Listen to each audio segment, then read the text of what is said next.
Oh my goodness. Here we go. What a great day it is today. I have got a massive, massive smile on my face. You guys know the deal. You guys know what's going on today. We've been building up to this moment for a long, long time now. I legitimately cannot emphasize this enough. I am not exaggerating when I say this is probably my favorite stream that I do all year. This is the third year we're doing this now. There's a little bit of a twist this time. We're doing things a little bit differently now. I reorganized things a little bit, and hopefully it's going to run even a little bit smoother. It still might be pretty long, Some people have said I have prepared to go for like 3 hours today. We'll see if we actually go all 3 hours with some of the changes, but I'm still prepared for a 3-hour stream here today. But we have got the big dog. This is the big one. This is the last stream of the off season. Finally, right? We've almost made it to the end. Today, ladies and gentlemen, we are going to be going through and predicting the entire 2025 NFL season. That's right. Third year in a row. We are going to be going through the schedule game by game. I think there's 256 regular season games, something like that, all the way from week 1 to the Super Bowl. Oh, baby. And on top of that, we're going to be going through division winners and award predictions. Again, a little bit of a twist this year. We're still going to be picking every single game, but my team by team preview aspect is going to be a little bit different, but we'll get into that in a sec. But you guys know the drill. If you're in here, feel free to say hello in chat. Looks like we got 7 people in here already. Pear Champ, Gabe, Jack, and Caden filing in here. How's it going, guys? Happy Tuesday, right? Kind of a weird day for me to go live. Not usually going live on Tuesdays during the season. It's been Wednesday throughout the off season. Thank you guys for bearing with me through everything. It has truly been a wild couple of weeks. I know we've had to shuffle around the fantasy draft a little bit. We had to bump the stream up a day. Yeah, man, there's not too much I can say right now, right? One, I just don't want to jinx things, and two, not legally, but I just might not be quite allowed to say anything yet, but there's some work stuff going on. And I just legitimately, between that and working on this channel and some family stuff, I have not had a normal day. From Thursday to next week Tuesday, I will literally not have a single normal day, if you will. There is something that I've got going on pretty much every day. So I thank you guys for bearing with me through that. But I'm happy that we're able to make this happen here today. Let's go. Let's read chat. We got Pear Champ asking, how's it going? It's going great. I put a lot of work into this year's stream, the prediction stream, and I'm super excited to share you with what I got cooked up here today. Yeah. Gabe is asking, why don't I predict the next time you eat a Caesar salad? Probably right now, if I had to guess, right? I feel like that's the reason you're saying that. If not, I'm going to say tomorrow. And I feel like you're going to go get one now tomorrow just because we're talking about this right now. Saying hopefully soon? Okay, well, if not right now, I'm going to say tomorrow. I feel like now that we've talked about this, you're going to go out of your way to go get a Caesar salad for me tomorrow. And hopefully you have me in mind when you eat it. So, a Caesar salad's healthy, right? I mean, maybe the dressing's a little heavy, but it's salad. It's all good. Jack is sad there's no Mike McDonald in the thumbnail. Dude, I'm sorry, I know. And of course, I get the old Seahawks coach in there, right? But hey, no 49ers in there at least, right? You'll take that, I suppose. But yeah, I was making the thumbnail.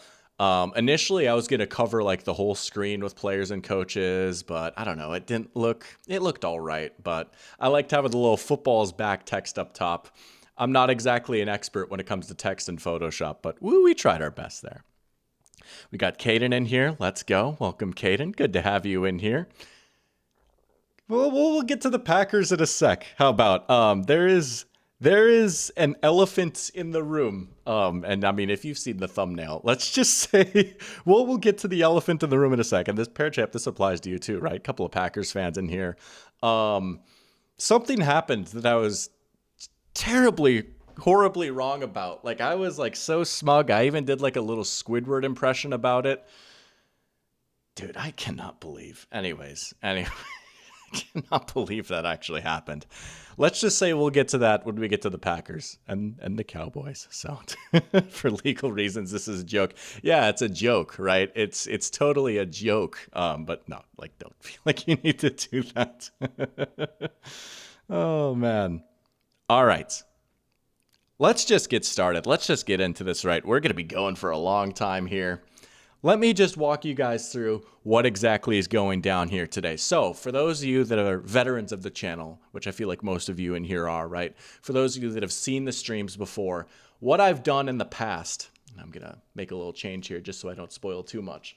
But what I've done in the past, right, is I pull up NFL playoff predictor, right? And I go through and I pick the games. But before I pick the games for week 1, the way I sort of give my team breakdowns, my team previews, so everyone knows how I'm feeling about each team is, you know, when I get to the team on the schedule, I kind of give my little preview and like just kind of take their temperature going into the season, right? And that worked fine for the first 2 seasons, but I feel like things got a little bit awkward at times, right? I would spend like 5 minutes talking about the Chiefs, then go to the Chargers and spend 5 minutes talking about them, and then pick the game, and then, oh, now I'm talking about the Steelers for 5 minutes, and like, you know, I'm talking about them within like the context of their division and stuff like that, but I don't think it really flowed very well. I think it got a little awkward at times, as fun as that was. So, this year, in order to make things flow a little bit easier for me to sort of take the temperature on these different teams, give my thoughts on them, break them down before we go into the picker. And hopefully then we won't spend like 2 hours and 30 minutes just on this playoff predictor website alone, right? What I've done, I'm going to pull it up here in a sec. But what I've done is I have put together a little presentation where I predict each division. We're ordering each team in the division. I'm gonna give my thoughts on each team, right? Slide by slide, division by division, in the order that I think they're gonna shake out in, and then I'll have my playoff teams, and then we'll even throw in some award predictions at the end too, which we didn't do last year, so something new. But this, I feel like, is a better way for me to kind of give my thoughts on each team, kind of see how I'm feeling. And then when I'm picking the games, I don't necessarily have to spend like an hour just on week 1. You know, I can just go through and pick each game and, you know, I'll still give my thoughts on like why I think a team is going to win. But I feel like this is going to go a little bit better. And so this is not necessarily the prettiest presentation in the world. It's pretty simple, but I feel like it is what it is. It's a nice visual aid. So there you go. We're going to go division by division, rank each division. I have my 7 playoff teams, what I think for each conference, award predictions, but then we're going to go through and actually pick the games and see how things are different, right? I might have, you know, certain team at like, I don't know, the 6th seed, but maybe when I go through and pick the games, like they actually don't make the playoffs or something like that. So without further ado, in a minute, we are going to dive in to Dr. Pigskin's official 2025 NFL predictions. Oh, baby, I'm giddy. I can't wait. Looks like we got a few more people filing in here. We got Ryan Nasty, Kirakat, Game Solved, and Michael. Welcome, guys. Good to have you in here. Let's go. Yeah, we got some pop for the Broncos 20-0. I think you'll like the Broncos conversation that we're going to have today. We also got the Bucs going 17-0. That's crazy. I suppose they don't play each other this year, right? They did last year, so it's possible. I guess it's possible. Game solved with the nice alligator emoji. I think it's an alligator. Maybe it's a hippo. I know alligators typically aren't portrayed as that color. I feel like I've seen a few hippos that color, but I can't quite tell what that is actually. But I like the teeth on it. And Michael's saying, how about everyone goes 0-17 with the Titans winning the Super Bowl? Oh my gosh. Thank you, Pear Champ. Wow. I really appreciate that. That's crazy. I appreciate that so much. Let's go. Man, I gotta say, I gotta give you a shout out, man. You are like truly one of the true OGs of this channel. You have been there from like the very beginning when there was like two people in these streams, so I really appreciate that. That's awesome. Pear Champ had his wedding this Sunday, just showing some love to me and super hyped for the season to start. Glad to have to listen to this off season and the seasons before. Oh, listen to me. Thank you. Truly think I'll do great things and want to support you. That is, man, that is so kind. I don't even know what else to say. And congratulations to you. That is awesome. Pear Champ got married this weekend. That's pretty exciting. Pretty exciting time, I gotta say. That's awesome. Well, I really appreciate it. All right. On that note, let's get started with our first division, the AFC North. A true old school division. I feel like both North divisions are true old school black and blue divisions, right? Rough and tumble, outdoor football. AFC North. Michael's Steelers in the AFC North.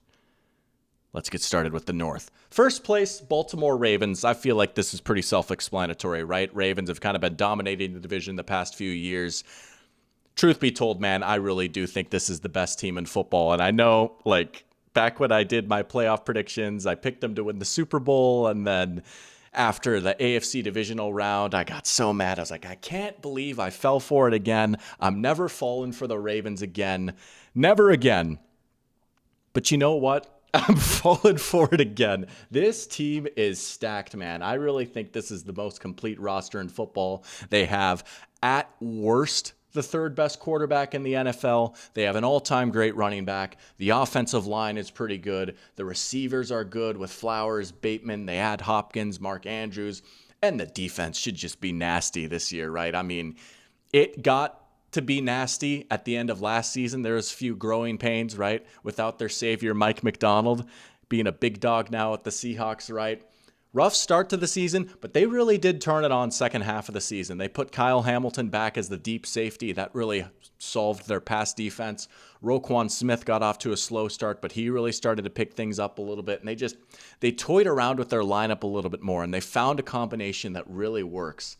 And all they've done is add more pieces to this defense. I mean, man, I saw a tweet where it's like, the Ravens defensive coordinator's got to feel like a kid playing with bionicles, right? You bring in Malachi Starks, who complements Kyle Hamilton perfectly, right? Starks can be more of a deep safety type of guy now. If you want to bring Hamilton back down into the box or have him play the nickel, you totally can. Starks is so good at playing that center field role. You can even put Starks at corner a little bit if you want to. You bring in Jair Alexander. Maybe he's not healthy. Maybe you only get 10 games out of him. But man, if Jair Alexander's out there in the playoffs, this has got to be like the best secondary in football, right? I mean, Marlowe, Nate Wiggins, who was really good as a rookie, Jair, Hamilton, Starks. I mean, that is pretty nasty, right? Maybe the only thing you can like truly nitpick with this team is like they don't have a true A1 pass rush winner, right? They don't have that like Micah Parsons, Myles Garrett type of guy. But man, like other than that, where is the weakness on this team truly? I'm looking at their depth chart right now. I mean, maybe Daniel Falele isn't the best right guard in the world, but honestly, the line outside of that is pretty good. And Lamar is just so good, moving around in the pocket, scrambling, like you can work around even like a so-so offensive line. I don't know, man. I struggle to see this team winning like fewer than 12 games this year, honestly. This might be the best team in football. I know there's a few nice teams in this division. I think they run away with this division, personally. I feel like this is pretty chalky. I feel like most people would have Baltimore at number one. I don't know. What do you guys think, right? We buying the Ravens this year? Am I being suckered in again? Am I going to fall for the DVOA champs again?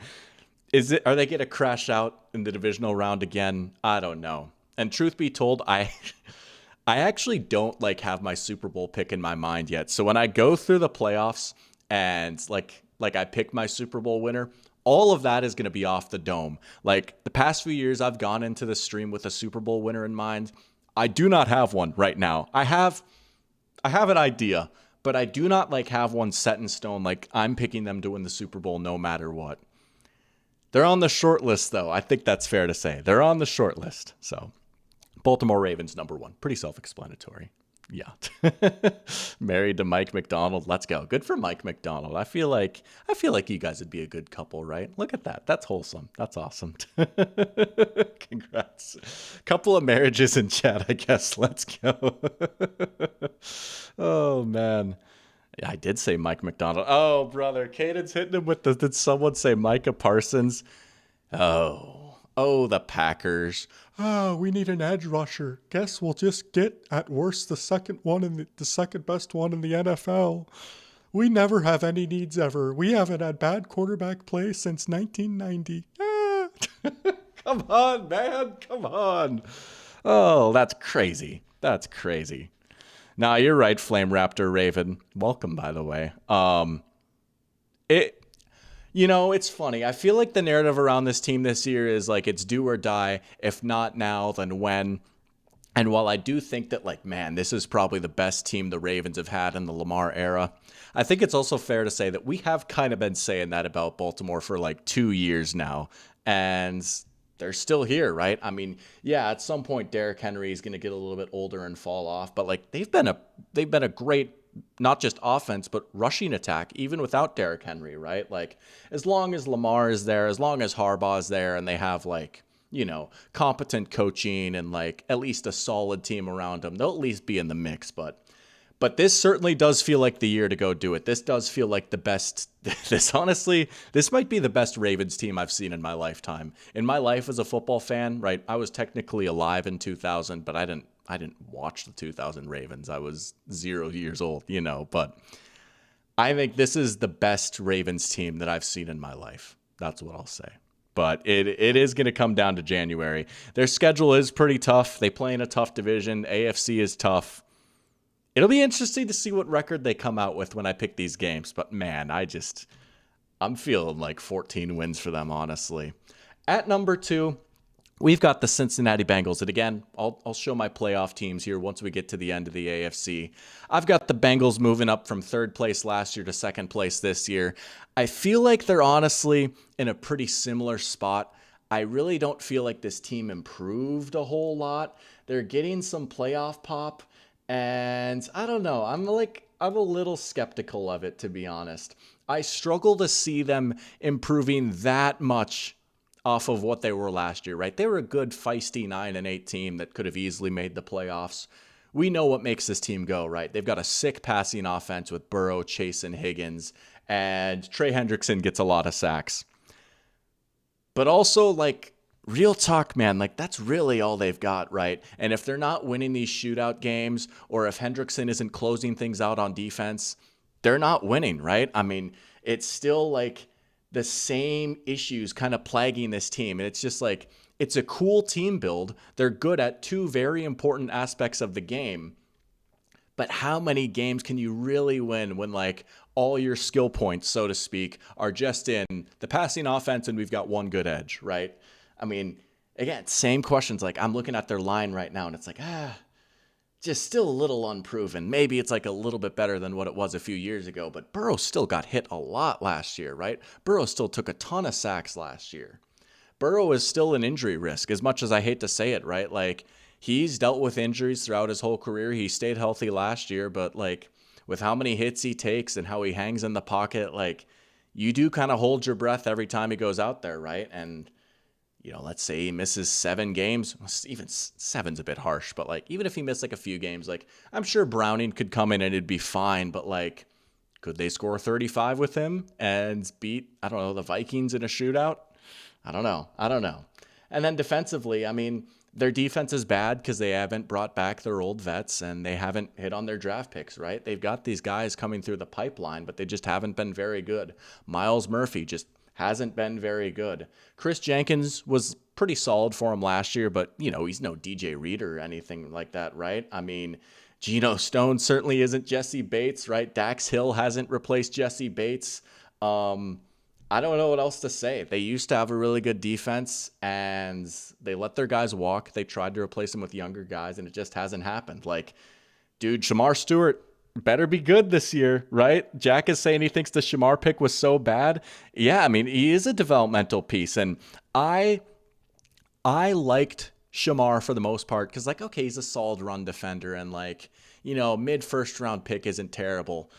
But for a team like the Bengals, that is kind of tough, right? Because yeah, like if you're Cincy, like you kind of do need your first round pick to be good right away. And even like, let's say Hendrickson repeats his season from last year and gets 17 sacks, right? That's best case scenario for him. Their defense was not good. And they did not make enough notable additions, I think, to offset that. And if I'm going to be really honest, the odds of Hendrickson getting 17 sacks again, I don't know. I wouldn't necessarily bank on that. It's nice that they brought him back, but like, even if he gets 12 sacks this next year, still a really good season, right?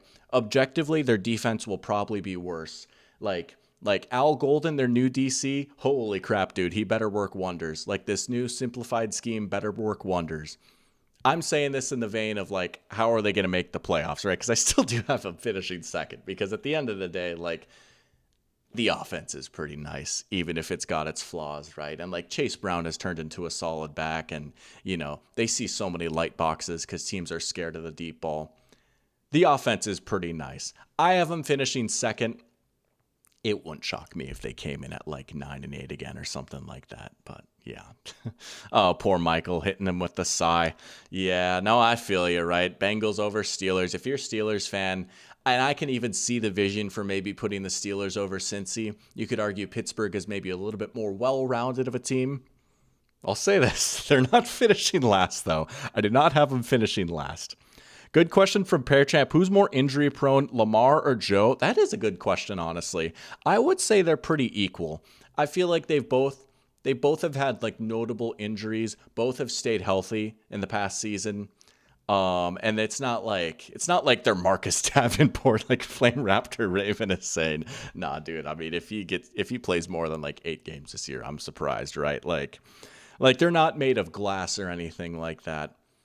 I'm gonna be lame and do a little cop out and say they're about even. But I mean, that is totally fair. You could say the same thing about Lamar Jackson, and I will say, like, I don't know. We've seen both of these teams play with backup quarterbacks recently, like in the past few years. I will say, for what it's worth, the Bengals have fared a little bit better with Browning than the Ravens have with like Anthony Brown and Snoop Huntley. So yeah. That's a fair point, but I'm going to keep the Bengals at second. I think they're a fringe playoff team. They might sneak in. We'll see if I have them in or not. That's what I'll say. Bengals might be the most overrated team this season, Jack is saying, apart from the Rams. No, not the Rams. We'll have the Rams conversation in a little bit. How dare you doubt the Rams? I do see your point, though, with like the Bengals maybe being a little bit overrated. I don't know. Some of these podcasts I've listened to, like they just seem so confident that the Bengals are going to magically win like 3 extra games this year. It's like, I don't see where 3 extra wins comes from. I think they're pretty set at where they're at, unless like things really break their way and they win a lot of 1-score games or something like that. I just struggle to see them being like a legit like 12, 13 win team, as much as I love this offense. And they're going to be fun to watch. I wouldn't hate if they got in the playoffs, but I'm a little skeptical. That's what I'll say. Jack is saying, looking at his limited play in the preseason, he has no technique. Talking about Shamar. Yeah, I mean, he is a work in progress, and maybe I was crazy for saying he's got a higher floor than you think. I might already be taking the L on that one. Kaden is saying, speaking of Burrow, he works at Centennial this year and got to break the Joe Burrow news. Let's go. Bang. That's awesome. That's crazy. I actually didn't know that. That's how I learned that. Let's go. That's a dub. Sorn is saying Burrow being the MVP favorite in both odds and pundits is shaky. Voter fatigue? I think so, right? I mean, again, like, they're going to have to make the playoffs for Burrow to win MVP. I've seen some people saying, like, they're already soft launching the Burrow pity MVP or whatever. He'll have a decent case if they get in, just because, like, if the Bengals do win 11 games and make the playoffs, it's pretty obvious why. Like, Burrow went stupid for a full season and actually did kind of, like, carry them a little bit, but I don't know. No, I'm with you. Like, I don't hate that Allen won MVP, but it probably should have been Lamar, if we're going to be honest. But we'll get to my MVP pick in a little bit. But third place in the AFC East, pretty obvious, right? Pittsburgh Steelers, no surprise Browns pick or anything right here. Here you go, Michael, right? Steelers coming in third, maybe a little bit disappointing. And again, it's hard for me to say that like the Steelers are going to be bad, right? Like I really struggle to like fully bet against a Mike Tomlin team. And maybe I'm a little bored of the Steelers, right? Like maybe that's my fault. There are some things to like about this team. The defense still should be pretty good. I think even though they made some big moves, I wonder if it's going to be just like quite as dominant or magical, if you will, as it has been in years past. And the offense, they're trying. I will give the Steelers credit. They're trying. And I will say that if the Steelers win like 9 games again, I'm probably going to be a little bored of them. But I will say there is a certain aspect of the Steelers team that fascinates me, just in the sense that this really feels like this is a lot of guys' last chance, right? This is the last stand of a bygone era of football. You've got 42-year-old Aaron Rodgers, who suffered a humiliating defeat with the New York Jets, right? Everyone hates him now. The public is out against him, maybe for good reason, right? But his stock is at an all-time low right now.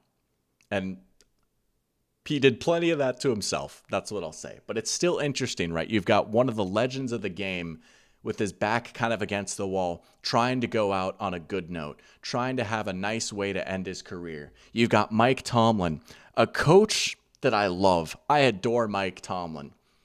This might be as hot as his seat as ever has been, right? I think it's fair to say the Steelers have kind of been stuck in place for a few years now, and I'll give them credit. They're going down swinging, but it is an interesting looking team. I will say Rodgers to Metcalf, that could be nice. They could get some nice deep shots. I think that's the part of Rodgers' game that's stood the test of time the best, that deep ball down the sideline. He and Metcalf could be pretty nice. I don't know, man. That receiver core is a little thin outside of DK, wouldn't you say? I mean, I don't know. Calvin Austin, Roman Wilson, Ben Skoranek, Scotty Miller. I don't know, man. I don't know. Bringing in Jonnu Smith was pretty nice, though, I will say. Arthur Smith gets his best friend back. Freiermuth and Jonnu Smith is pretty good tight end duo. You could even throw in Darnell Washington. I will give you that. Like, okay. That's pretty nice tight end group right there, and maybe you could count those guys as receivers. The backfield is interesting with Warren and Johnson, and I do like the line for the most part. A lot is going to be on Broderick Jones this year, right? Back at left tackle again. He's been bouncing back and forth between left tackle and right tackle. He's not a vet, but it's kind of last chance you for him too, right? He's got to live up to his draft stock a little bit. The biggest thing, and I think I've alluded to this a few times throughout my streams, and I've written about this some. I am very interested to see schematically what this Steelers offense looks like. What is the marriage between Aaron Rodgers and Arthur Smith going to be like? Because philosophically, they are two very, very different people, right? Arthur Smith is a bit more of a Shanahan guy, not like a full-on Shanahan guy, but he comes from the same tree, right? It's a lot of under center, it's a lot of play action, and it is a lot of outside zone and thrown over the middle of the field.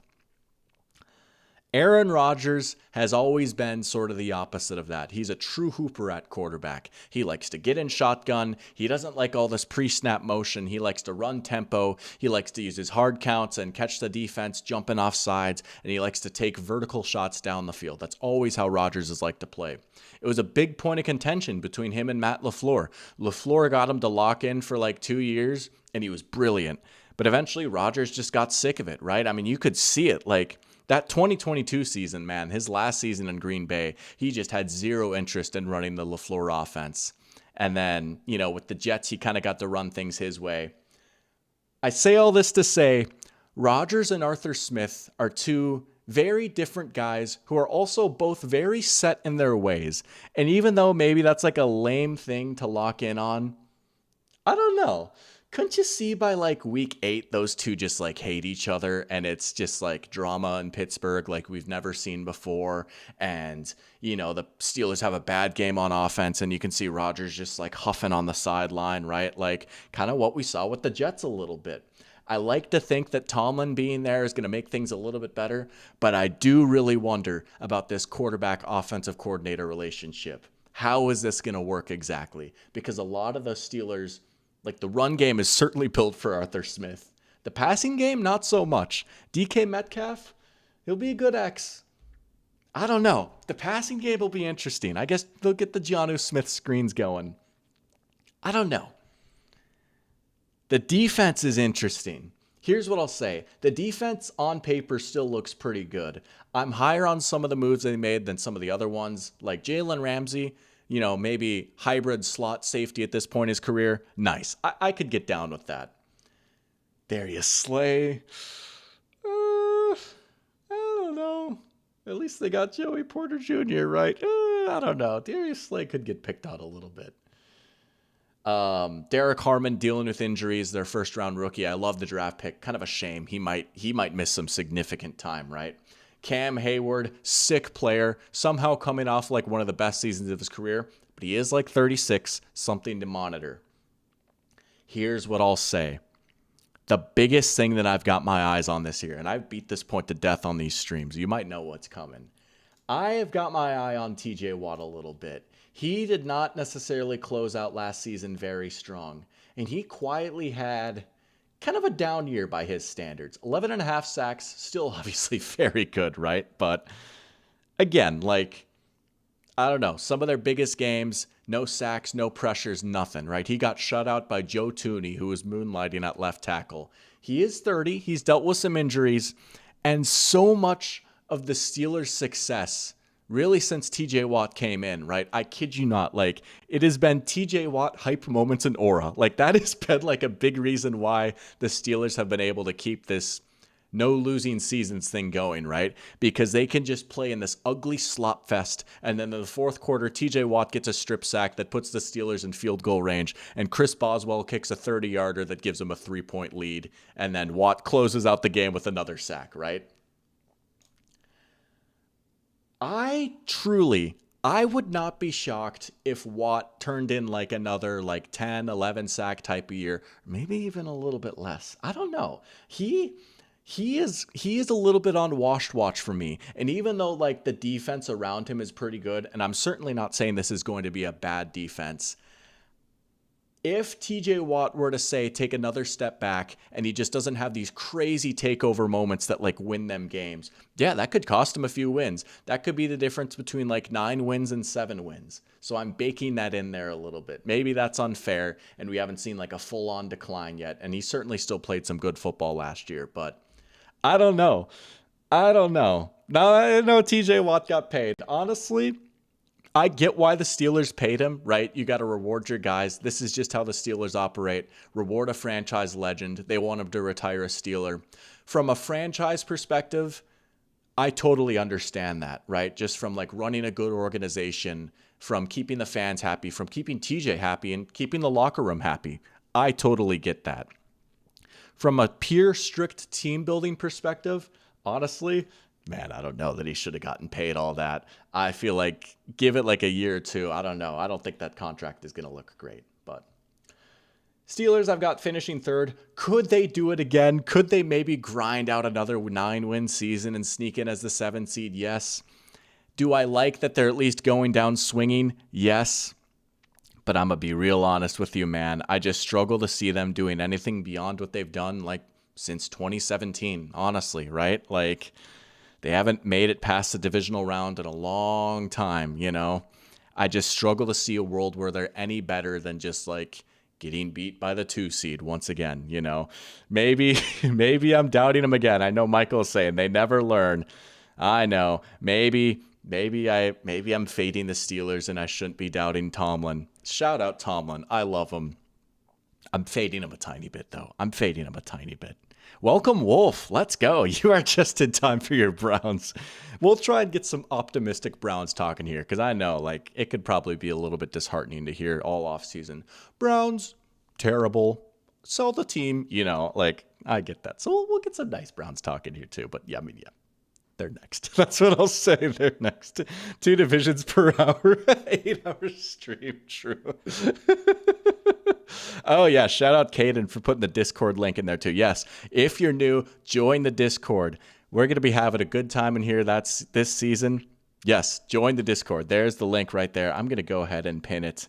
Let's go. Shout out the producer, Caden, putting in some work. Discord link. Bang. 5-hour stream. All right. Cleveland Browns up next. So the Cleveland Browns, a lot of people have this as possibly the worst team in football. Yeah, they're probably right. I don't know, man. I don't know why they're starting Flacco, to be honest with you. You've got all these young quarterbacks. Like, you might as well just see what you have with Gabriel or Sanders, right? Not even necessarily saying that, like, oh, these guys are going to be amazing rookie super QBs or whatever, but dog, Flacco's 40 years old. This team is obviously not doing anything right. To quote Bill Parcells, he's a bit of a progress stopper. Really, the name of the game for the Browns this year is just figuring out what you have, just throwing stuff at the wall and seeing what sticks, right? Who are the keepers, right? Okay, Jerry Jeudy had a nice season last year. Can he actually be a true number one for us? Can he do it again, right? How about Cedric Tillman? He flashed a little bit. Should we keep Cedric Tillman around? Can we piece together a decent offensive line? Can DeJuan Jones finally take a leap? And then on defense, right? How do we build around Myles Garrett? We paid the guy, right? Paid him a lot of money. There's some people questioning the deal, but you do have this all-time great talent at one of the most important positions in football.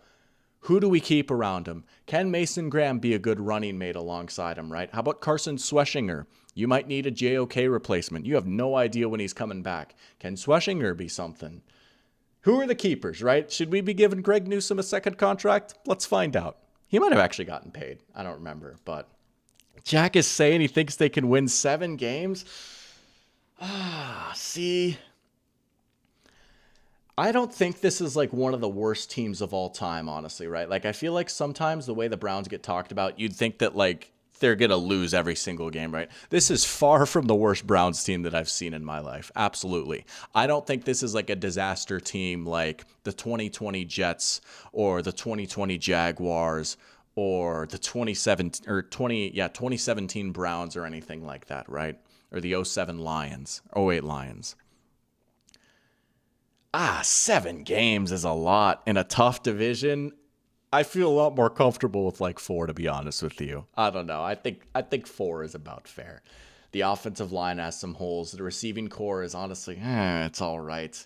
The running game doesn't really excite me. The defense could be decent, but it's kind of the same story that it's always been with the Browns, even when their defense was good a few years ago. If you can stand up to that first line, if you can stand up to the pass rush, they play so much man coverage, you can kind of pick on them on the back end a little bit. We saw the Texans do that to them in the playoffs, and that was when the Browns defense was hooping.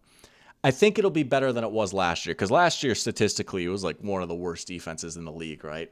I don't know if they quite get back up to like top 5, though. Maybe they'll be like sneaky all right, but 4th place in a tough division seems fair.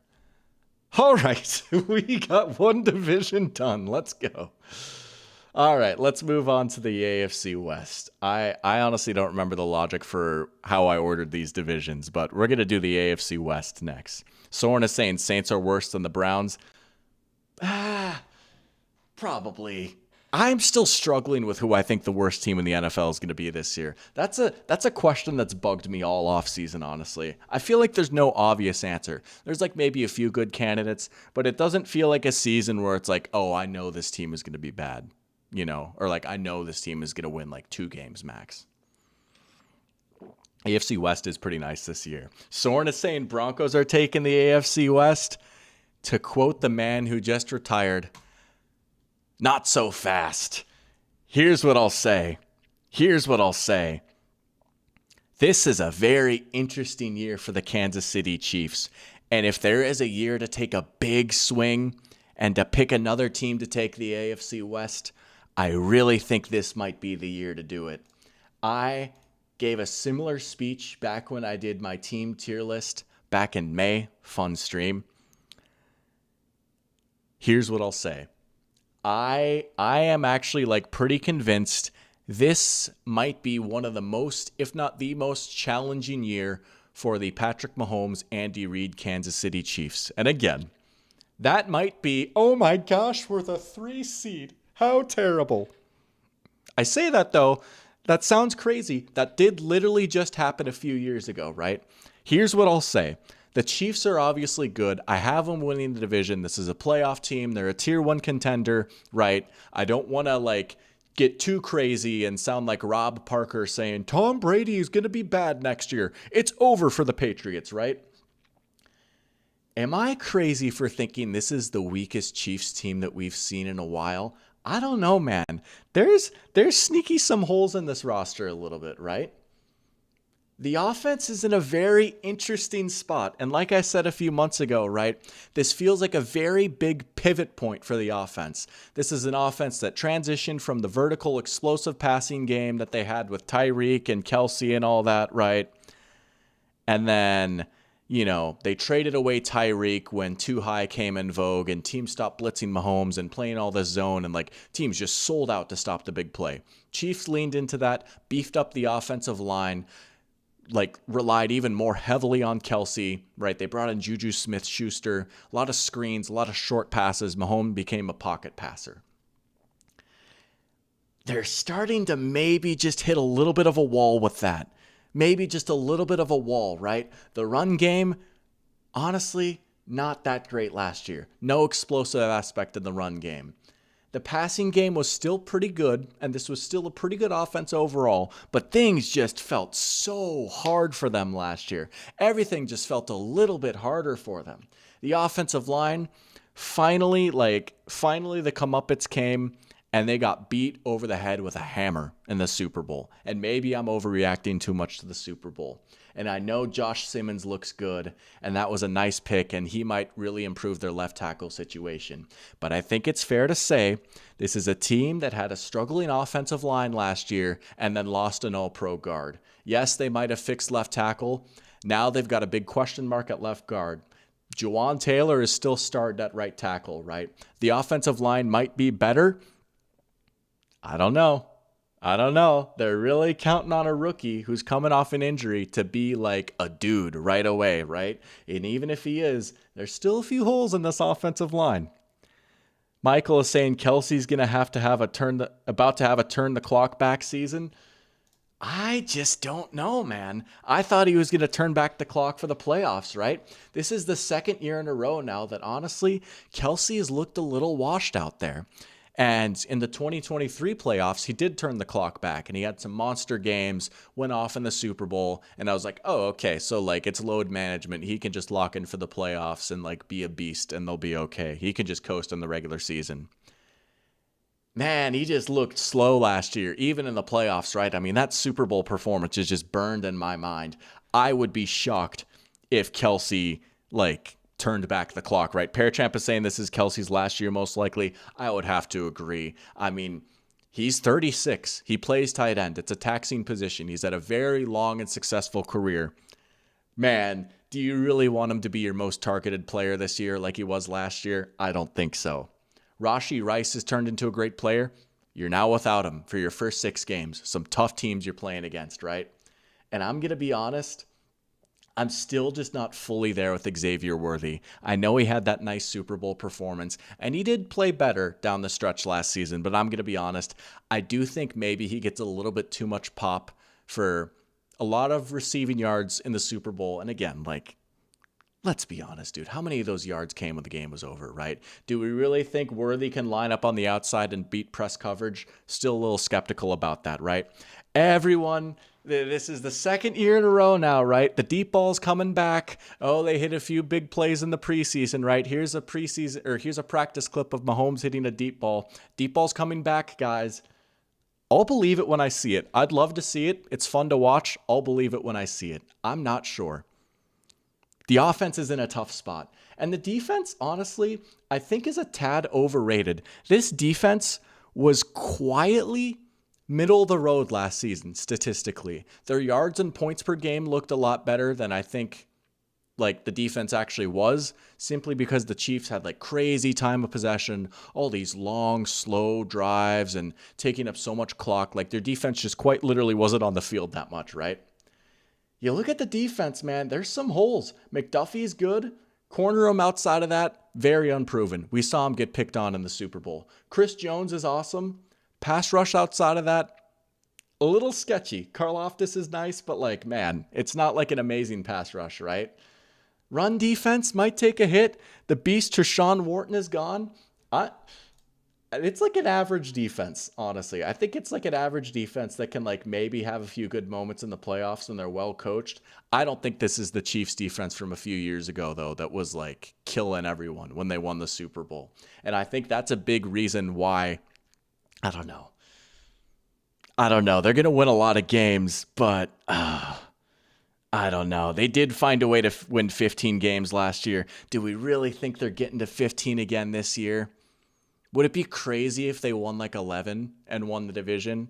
I don't think that's crazy, and that's perfectly fine, right?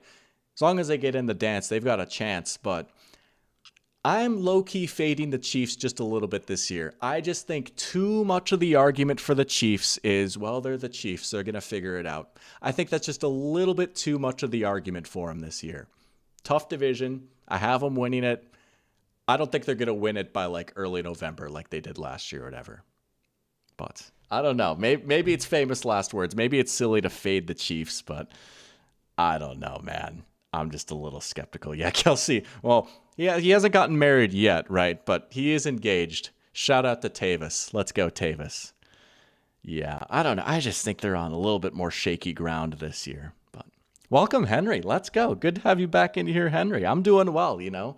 Season prediction time. We're going through right now ranking the divisions, and then we're going to go through the massive undertaking of picking all these games. But we're on the second division of 8 right now, so we're going to move on to the next team.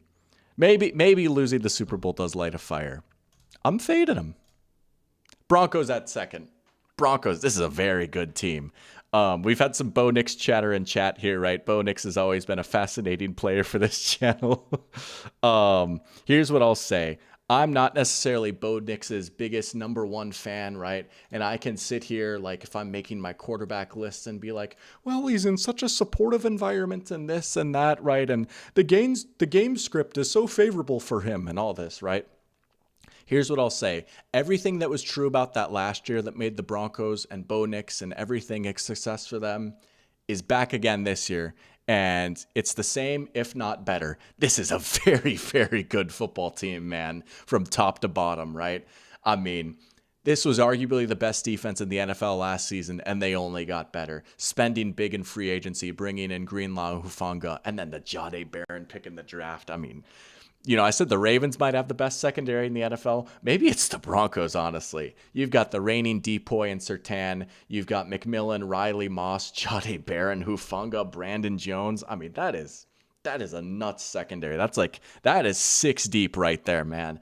No fly zone. Welcome back. And then on top of that, just a sick defensive front, right? Did they lead the NFL in sacks last year? I think they did, right? Like, Zach Allen, all pro level dude. He's that guy, dude. He's a beast, right? John Franklin Myers is such a nice role player. Jonathan Cooper broke out. Nick Bonitto broke out. I mean, this is just a nasty defense. I know like defenses kind of bounce up and down from time to time, and like you don't always have stability on defense.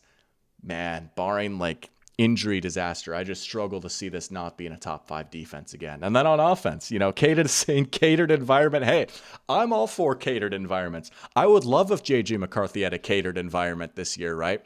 I would love if JJ McCarthy was a system QB, because a big reason why you get called a system QB, well, you have to do good, right? The offense has to be good. Maybe I'm not sitting here saying like, wow, Bo Nix really shoulders the load for him and like he carries the offense and he's the only reason why they're good, right? But the truth is, the Broncos offense was pretty good last year, and Nix does deserve some credit for it, right? Sean Payton has built a scheme that really, utilizes his skill set well. He's a sneaky athlete, which is a cliche for a player that looks like Bo Nix, but it's true, right? They got the nice screen game, they got the designed rollouts, and then, when they get the heavy boxes, they'll hit you with a nice shot over the top. It works, dude. It works. You could argue this is the best offensive line in football. Henry is saying he doesn't trust Sutton to be their wide receiver one for him. That's fair. I think with how sick some of the receivers are these days, Courtland Sutton, wide receiver one, isn't necessarily a big needle mover, right? I think the depth that they have at receiver and just how good Sean Payton is, I think that really offsets it, right? Maybe Sutton's not a crazy one, but, Payton can cook with a 50-yard screen to Marvin Mims or something like that, right? They bring in Pat Bryant. Sean Payton's got a plan for him. I love the Evan Ingram signing, right? Talking about the Joker role, he's going to be lining up in the slot a lot, put him in line. He's another one of those really good horizontal type of guys. You just get him the ball out in the flat, let him cook after the catch. Sean Payton has always done a great job using tight ends. I think that's just a beautiful match. And again, some of the pockets that they'll give Bo Nix are just beautiful, right? And Bo Nix can run around a little bit and buy some time. And sometimes he just has to say, F it, Sutton down there somewhere. And that works too. I'm not sure if this is going to be a top 10 offense. Could it be like the 13th best offense in the NFL with like the 5th best defense in the NFL? Absolutely. And I think that's a good recipe to win like 10, 11 games, even in a tough division. Yeah. No, I think the Broncos offense honestly probably will be better. And they bring in J.K. Dobbins too and R.J. Harvey. Like the backfield is better. The line stays the same. Ingram adds a little dimension to the passing game. Yeah, I mean, it probably will be better. And even if the defense regresses a little bit, man, I don't know. That's a good defense right there. That's a pretty good defense. I don't know. There's a Bo Nix debate going on in chat right now. We've had enough Bo Nix talks. I would love if J.J. McCarthy had a Bo Nix type season. Even if I'm saying, yeah, J.J.'s QB 24, dude, I'll take it. I'll take the system QB allegations because that means that he's good, right? Or the offense is good. We'll get to the Chargers in a sec. I've actually got a Chargers take, to be honest with you. I've got a Chargers take, but welcome, James. Let's go. Good to have you in here, James. Speaking of the O-line, he asks, what are the thoughts on R.J. Harvey under Sean Payton? I mean, Sean Payton doesn't necessarily always have the rep of being a run-the-ball type of guy, right? But he totally is. You think of his teams with the Saints, you had some good running games with Pierre Thomas and Reggie Bush, Mark Ingram, Alvin Kamara. And even last year with the Broncos, the running game was decent, but I think that a lot of that was just not a lot of juice in the backfield. It wouldn't shock me if we were looking at another committee this year. I don't necessarily think R.J. Harvey is going to go out there and go for 1,000 yards just because we will see a lot of Dobbins. Could he get a nice, efficient 750, though? Absolutely. I think it's going to be an improved run game this year. Man, there's just a lot to like about this team. If they were in a few other divisions, I think I would pick them to win. This is one of the most balanced rosters in the NFL right here. But Jack still likes the Chargers more, even with the Slater injury. Well, I've got the Raiders. In third place. This is a team that has captured my imagination throughout this entire offseason. I don't think there's a single team in the NFL that has undergone a bigger makeover than the Las Vegas Raiders from last season to this season. Here's what I'll say. I am still pretty high on this team. I'm still pretty excited for this team, and I hate saying this. I think I've cooled down on them just a tiny bit over the past few weeks. There have just been a few things that have happened that have cooled me down a little bit. Maybe I'm not quite as much riding the high from the Geno trade as I was back in March or whatever. I say all this to say this is a nice looking team, and I really like the guys in charge. I love the direction of the organization. Flame Raptors surprised by the Raiders. Well, there's some people who are not surprised because I have not shut up about the Raiders. I have talked about them a lot this offseason. I think this is going to be a pretty good team that could be a wild card contender. Now, even a month ago, I would have been saying, they're making the playoffs. Let's go. I do have a few questions about this team, though. They haven't traded Jacoby Myers yet. I don't think they should, to be honest, looking at that wide receiver room. Amari Cooper coming back is like a fun little story, but like, man, I don't know. He kind of looked mega washed out there, right? Do we really just want to like get rid of your only true proven wide receiver? I like Jack Besh a lot, but like, man, him and Amari Cooper as your 1 and 2, I don't necessarily love that. Genty coming in is sick. I think he's going to be great. I like Chip Kelly, and I think they're going to run the ball a lot. The running game certainly should be better than it was last year. But also, it could go from like 32nd to like 20th, even if Genty is good. The line is all right. The line is not like amazing by anything, right? The line is okay. They've got a few pieces. And I don't know. Like, there's some to like about this team. Could I see them winning 9 games? Yes. And I love Geno, obviously. And Bowers is so good. And I think the passing game will be better. You are kind of right, though, Kiraket. Like, that Raiders secondary is a little rough. Like, they're counting on Darion Porter, their rookie, to be good right away. They just don't have a lot in that corner room. And then, man, like, the whole Christian Wilkins situation is just such a bummer, too, right? Maybe this was on me for, like, counting on Christian Wilkins, like, just coming back and being healthy, and everything was going to be amazing. And maybe I just wasn't tapped in enough to the Christian Wilkins saga. But I had this belief that like this was going to be an amazing like top 3 defensive line with Wilkins, Max Crosby, and Malcolm Kuntz. And like, I don't know, the interior is a little bit more sketchy now, right? Adam Butler's a solid role player and JJ Pegues is an intriguing rookie. But like, I was kind of counting on Christian Wilkins being out there. He's not. So I don't know. I think that overall, like, they'll come in as like kind of middle of the road, maybe on both offense and defense. They'll be well coached. Could I see them having a ceiling of like 9 games and sneaking as the wild card? Absolutely.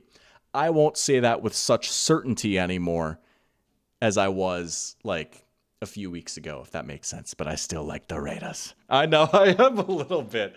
And just you wait, Henry, till we get to the NFC South, because there's another take that I've slowly talked myself out of a little bit. That's the problem. I have too much time on my hands, right? I have too much time in the off season where I just keep thinking it's like, well, maybe Darion Porter actually isn't going to be their savior, So I know I've been riding high on the Raiders. But yeah. Oh man. How did a great duo work out for the Jets? Flame Raptors asking. Yeah. But all right, let's talk about the Chargers.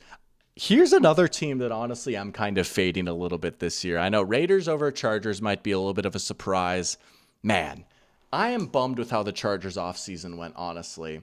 I think the Chargers last season were a good, not great team, but a good team that certainly punched above their weight and was ahead of schedule.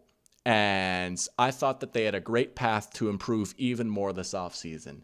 And for one reason or another, things just didn't break their way. And here we are, less than a week from their first game. And honestly, I think they got a little bit worse this offseason. I really do.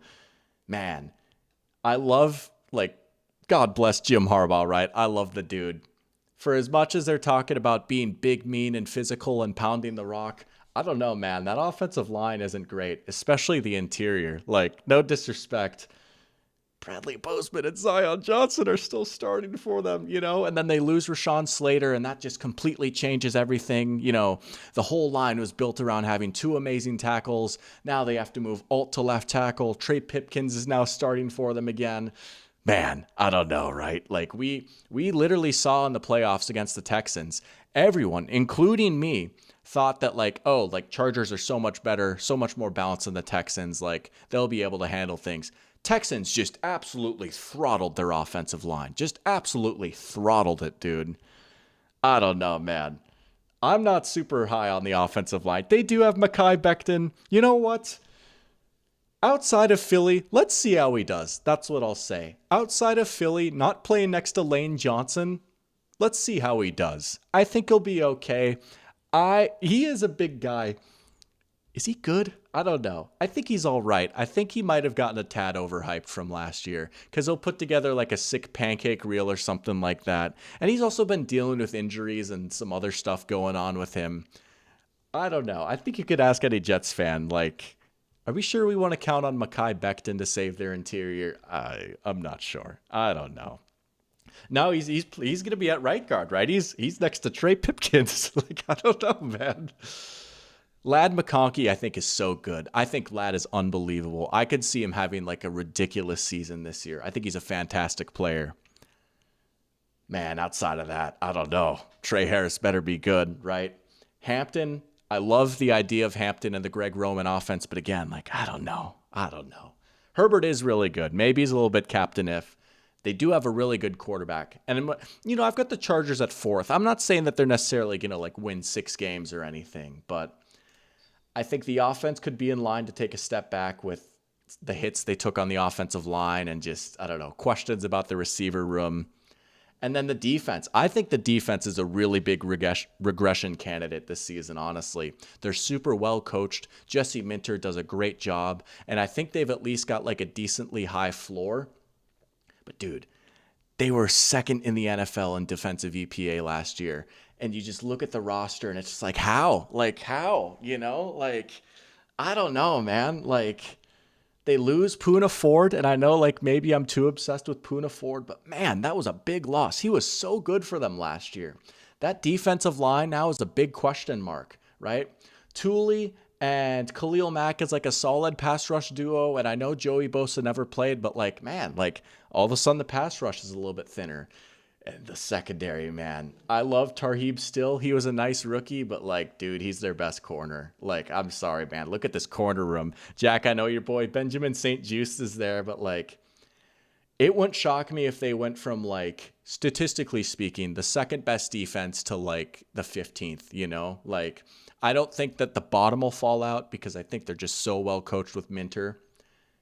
I don't know. I think this was a good, not great team that punched above their weight last season, but got a lot worse.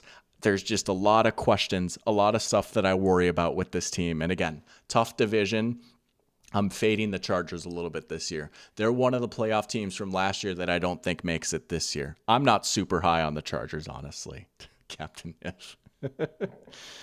Henry is saying he's hearing Bryce Young won't be lifting the Lombardi. Not yet, right? I mean, I'm just being patient with that. Just give it a few years. Maybe not this year. Maybe a few years from now, Bryce Young will be lifting the Lombardi. But that might be on pause for this year. Is it better than the Raiders line? They certainly have, like Alt would certainly be the best player between those two lines, right? I don't know. I think the Raiders are a little bit more deep. Like, I know I'm like so mean to this guy. Dude, I'm sorry. Bradley Bozeman should not be starting. Zion Johnson should not be starting on an NFL team, right? Like these are legit, like, liabilities that they've got running out there, man. I just can't get, like they just got absolutely stomped on in the playoffs, Now I'm being patient with the Panthers. Some things have happened with Carolina recently. That's what I'll say. That has made me change my mind. We're an hour in. We are literally, we are on like a 4-hour pace. We're going to speed things up. AFC South. We're going to speed things up a little bit. AFC South, I've got the Houston Texans coming in at number 1. This is one that I've toyed with for a little bit. Here's what I'll say. This was a team that fell short of their grand expectations last year, felt like a big letdown, and then you look back at the season, it's like, oh, they won 10 games and won a playoff game and won the division. Like, pretty much the same result as the year before. But, it felt like, oh, this was a young ascending team, like sneaky Super Bowl pick for next season, right? And the big culprit was the offensive line. So what did they do this season? They went out, they addressed the offensive line, like 3 or 4 new starters, fired their offensive line coach, clean house. And the idea is, I've heard this a lot. Well, they can't possibly as bad as they were last year. And to allude to your comment, Soren, I look at the offensive line and I look at the guys they've brought in and I think, are we sure? Are we sure they won't be as bad as they were last year? Again, talking about, I said the same thing with the Chiefs, right? This is a team that had a bad offensive line and then gave away their best lineman. And I know like there was reports of like Tunzel not meshing well in the locker room and stuff like that. And I certainly think a lot of the offensive line struggles were coaching. Like, I'm not like the ultimate number one authority in like offensive lineman technique, but like even I could recognize like, wow, if a team runs a stunt, like they just don't know what to do, right? If a team runs a blitz, like they just don't know what to do, right? Like they just looked absolutely lost out there, right? And as Jack is saying, right, like they brought in some new guys. No disrespect. The guys they brought in are not very good. Laken Tomlinson starting at left guard. In the past 2 seasons, no guard has allowed more pressures in the NFL than Laken Tomlinson.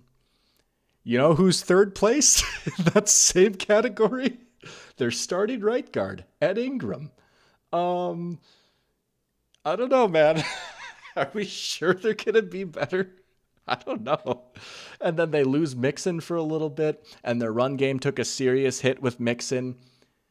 Man, I don't know. I seriously thought about dropping this team out of first place from the division. But the reason that I haven't is because they are a little Bengalsy. They're almost like a little bit like, they're like a light version of like they're a plus version of the Bengals, and they're a light version of the Rams, in that they do have some serious weaknesses, but also they do still have some really nice strengths. CJ Stroud, very good quarterback. I'm not going to hold too much of last season against him, honestly. I think it's pretty obvious most of that was on the line, and Bobby Sloak was just killing me with all these 2nd and 8 running plays, right? CJ Stroud is sick. Nico Collins is sick. I really liked both the Iowa State receivers they brought in, right? So that is a big plus. They do have a nice-looking passing game, and the defense is just ridiculous, right? Will Anderson, Daniil Hunter, probably the best edge duo in the NFL. Ridiculous. Derek Stingley Jr., all-pro level corner. Just a fantastic player. And they've got good pieces alongside Stingley in the secondary, right? You look at like Petrie, you look at Bullock, you look at Kamari Lassiter, who had a pretty nice rookie year, right? D'Amico Ryans is a great coach. This is another team where it's like, man, I just would be shocked if they weren't a top 10 defense, right? And even though there's a lot of doom and gloom about the offensive line and the running game, and I still think maybe this team's ceiling is capped a little bit, their floor is pretty high. With a good quarterback, good receivers, and a sick defense in a fairly weak division, they're going to win the division still. Outside of that, we'll see how far they can go. I still think they'll be pretty good. Here we go. Game solved. You're saying I didn't fall for it this year? Are you sure? Because I've got the Jaguars in 2nd place. I've got the Jaguars in 2nd place. Maybe I didn't pick them to win the division, but you know what? I still have fallen for it this year. I like the Jaguars. This is a pretty good looking team, and even though I don't have them beating the Texans for the division, I really thought about it. I seriously considered it. And I think that they're going to be a real challenge. I think they're going to be a real thorn in the side of the AFC this year. This is a nice looking team. This is not a drill. I said all off season, I can't do it again. I can't fall for it again. I'm falling for it again. This is a nice looking team. They made some nice moves this off season. A little bit of shakeup in the coaching staff. Why not the Jags? Why not the Jags? Make or break year for Trevor Lawrence. Flame Raptors saying it is a big one, right? Can he finally deliver on the promise? We've seen glimpses and flashes of it, but it feels like his back is against the wall. The narrative around him is starting to close in. People are questioning if he's even good. People are saying he's a bust. Time to show him this year. I swear he's good. I promise you he's good. You know what we're going to do? We're going to bring in Travis Hunter to go alongside Brian Thomas Jr. I am so high on Travis Hunter. Honestly, dude. I think he's going to do it. I think he's going to play both ways and be great. I really do. There's questions about stamina and injury and this and that and how hard it is and blah, blah, blah. Why not? Why can't James Gladstone be right? Why can't Travis Hunter change football and change society as we know it? He's so good, dude. He was my number one receiver prospect and my number one corner prospect, and the Jags needed both a receiver and a corner.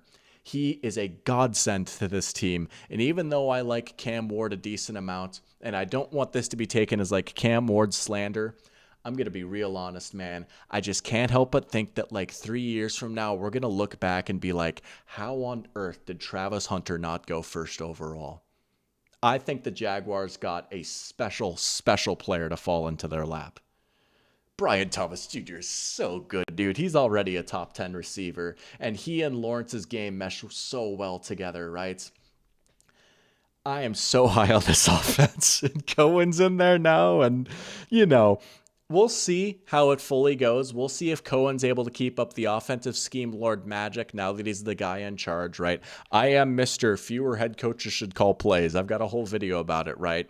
But also, I like the Grand Udinsky signing that they brought in at offensive coordinator, right? Like, it's not just Cohen. Like, they put together a pretty solid coaching staff around him. I will say, the one thing that, like, makes me a little nervous is the offensive line. The offensive line is not amazing, right? Like, but maybe Anton Harrison recaptures some good play from his rookie year, right? Ezra Cleveland's all right. Patrick McCarry's not bad. Like, no one's going to mistake them for the Eagles or anything. But there could be some room for improvement for the offensive line. And I also think Cohen cooks with the screens so much, right? Like, they're going to get the ball out quick and... You're right, Chuck. The screen game might be able to mitigate some of the offensive line concerns.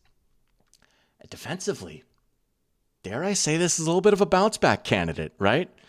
Dare I say they got some good players on defense. Josh Hines-Allen, Trayvon Walker, that's a great edge duo right there. Is it quite as good as Will Anderson and Daniil Hunter? No, but I like it a lot. Maybe this is the year Tyson Campbell finally stays healthy, right? Pair him with Travis Hunter. Good night, baby. Good night. Dennis Gardeck, nice little sneaky signing from the Cardinals. Could they be like an average defense and a sick offense this year? Maybe. All-nighter. It is destiny. I like the Jaguars. Moving on. Third place, maybe a little bit of a surprise, Tennessee Titans. Is this Titans roster the best ever? No. And I think this has more to do with the team I've gotten fourth a little bit. But Cam Ward has looked pretty good, maybe a little bit slept on as a prospect. He'll be a massive upgrade over Will Levis at quarterback. And I like the moves they made on the offensive line, right? Like, again, it's not necessarily like they're bringing in amazing guys, and they had to pay a bit of a tax, but dare I invoke the Panthers here. Sometimes you do just have to pay up a little bit extra to raise the floor a little bit on the offensive line, right? Like, Dan Moore's not an amazing player. He's an improvement, though. He at least gives them, like, rock-solid left tackle play, right? Kevin Zeitler's a bit older. Maybe they overpaid for, like, a 33-year-old guard. He's an improvement over what they had last year, right? I gave the Titans line some hype last year, and they fell a little bit short. I'm doing it again. This could be a sneaky good offensive line. Tajay Spears is dealing with some injuries. That's a bummer, but Tony Pollard actually ran pretty well last year. Calvin Ridley showed he's still got a little something when Doug Peterson's not forcing him to be the X. I still love me some Chigakonkwo. This is not a bad offense by any means. This is like a solid offense, and Cam Ward could have a little something for us. Defensively, there's certainly some questions. I am honestly shocked at how statistically good the Titans defense was last year because it does not look like it. But Simmons and Sweat is sick up the middle. And Amani Hooker's like a pretty underrated player. It's not a great defense by any means. I've got the Titans finishing third. And it's not like, oh, they're going to sneaky win like 8 games or something. I don't think they're going to be terrible, though. This has more to do with the team I've got in fourth. And man, this is a bummer. How the mighty have fallen. The team I picked to win the division last year, I've got finishing last this season. And honestly, a lot of this is just vibes based. This is not the least talented team in the division by any means. There are a lot of guys that I actually like on this Colts team. I like the receiver room a lot. I think the defense could be all right this year. I like some of the moves they made this offseason. They could have a pretty good defensive line, right? The secondary could be a little improved. Talent-wise, this is not the worst team in the division, but I just do not like the vibes in Indianapolis, to be completely honest with you. I don't know. Maybe this is just me being a salty Richardson truther or whatever, but I don't know. Like, there's so much turmoil in the locker room last year. You got Kenny Moore speaking out and saying, like, these guys aren't prepared. We don't know what we're doing. And, like, I'm sorry, like, Shane Steichen, like, he's been okay, but I'm significantly lower on him as a coach now after how things played out last year. And we're seeing it again this year, right? Like, it's one thing to, like, bench Richardson. I get that. But it's just so funny how we're hearing the same thing again, where it's like, Daniel Jones is our starter for the full season, right? As if he didn't say that about Flacco last year and then immediately bailed on that like 2 weeks in. Like, it just screams like this is a sinking ship a little bit, right? This just feels like a little bit of a sinking ship. And even though there's some talent, like, and they lost some guys on the offensive line, like losing Ryan Kelly and Will Fries is a big deal. And I'm not just saying that because they went to the Vikings, but like this line was such a big strength for them for so long. And all of a sudden, like, it's all right. I like the tackles, and Nelson's still pretty good, but it's certainly not as good as it once was. And I wasn't the biggest Tyler Warren fan necessarily. And the linebackers are still a serious problem. I mean, shoot, honestly, the defensive line was pretty good last year. The problem was, like, let's say you got past the first level. Let's say you're running the ball. You get past the defensive line, like, man, those linebackers could not come down and tackle. And we saw some teams gash them on the ground. So again, I think this has less to do with talent. I'm just not super high on the Colts. Yeah, I think Steichen might be gone by the end of the year, honestly, bro. He's going back to Philly. But there we go. We sped through the end of that. Let's go to the AFC East. We're gonna actually try and speed things up a little bit more. There's certainly some teams where it's like I've actually got a lot to say, but like, for example, the Buffalo Bills. There's not a whole lot to say, right? Similar story to the Ravens. You feel like eventually they just got to get over the hump, right? Eventually something's got to give. Eventually they're going to get over the hump, right? Everything is pretty much back. What made them great last year, right? The reigning MVP at quarterback. Again, at worst, third best quarterback in the NFL. Phenomenal player. The offensive line is sick. This is the best offensive line Josh has ever had. And man, they can mash you in the run game. Allen is just a one-man offense in the passing game, even though they, downgraded at receiver last year. And they've still got some solid pieces like they showed like they can make it work. The big question is defensively, can they be a little bit better this season, right? They're another team you just feel like they maybe lack that true A1 closer, pass rush finisher, right?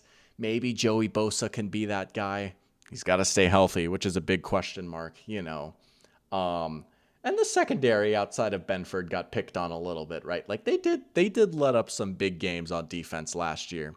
I don't think this is an incredible defense by any means, but yeah, I mean, it was a retool year and they were still awesome. They're going to be awesome again this year. There's not much else to say. The biggest question is, like, if they're going to win the Super Bowl, I think the defense just has to be a little bit better. And the way that can happen is like Bosa stays healthy and he's good, or I don't know, Cole Bishop breakout or something like that, right? Like that's kind of what they're counting on, but pretty self-explanatory. Bills at 1. Oh, oopsies. Spoiler alert. At 2, we've got the Patriots. This is an offseason darling right here, right? This is a team, man, I really like some of the moves they've made this offseason. They were pretty bad last year, right? They won like 4 games. But I'm very Drake May-pilled. I think he's a great quarterback. And I think he's going to turn some heads this year. I really do think he's going to turn in a good season, especially with some of the improvements they've made on the offensive line, right? Their line was so bad last year, dude. Like it was them, the Seahawks, and the Texans were like the 3 worst offensive lines in the NFL last season, right? Will Campbell, love the pick. Smart, responsible. Yeah, give him a try at left tackle. If not, I still think he'll be a heck of a guard. Jared Wilson. Interesting that they've got him at left guard, but like he was a guy I kind of liked at Georgia, right? I really like the way he moves. Garrett Bradbury, I'll say this as a Vikings fan, he's certainly not amazing. He's better than what they had last year, right? And they no longer have like Vidarian Lowe starting at tackle, right? It's not an amazing line. It's a lot better though. It's a lot better. The receivers still aren't great. Maybe you're right to be worried about that.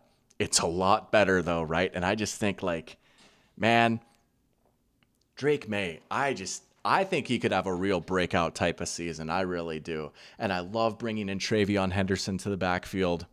And I like the Josh McDaniels hire. I do. I think Josh McDaniels, the OC, is a lot better than Josh McDaniels, the head coach. Big question for this team on defense is, can they get after the quarterback? That was what really killed them last year. You'd be surprised how low they ranked in a lot of metrics on defense last year, because it's a pretty talented roster.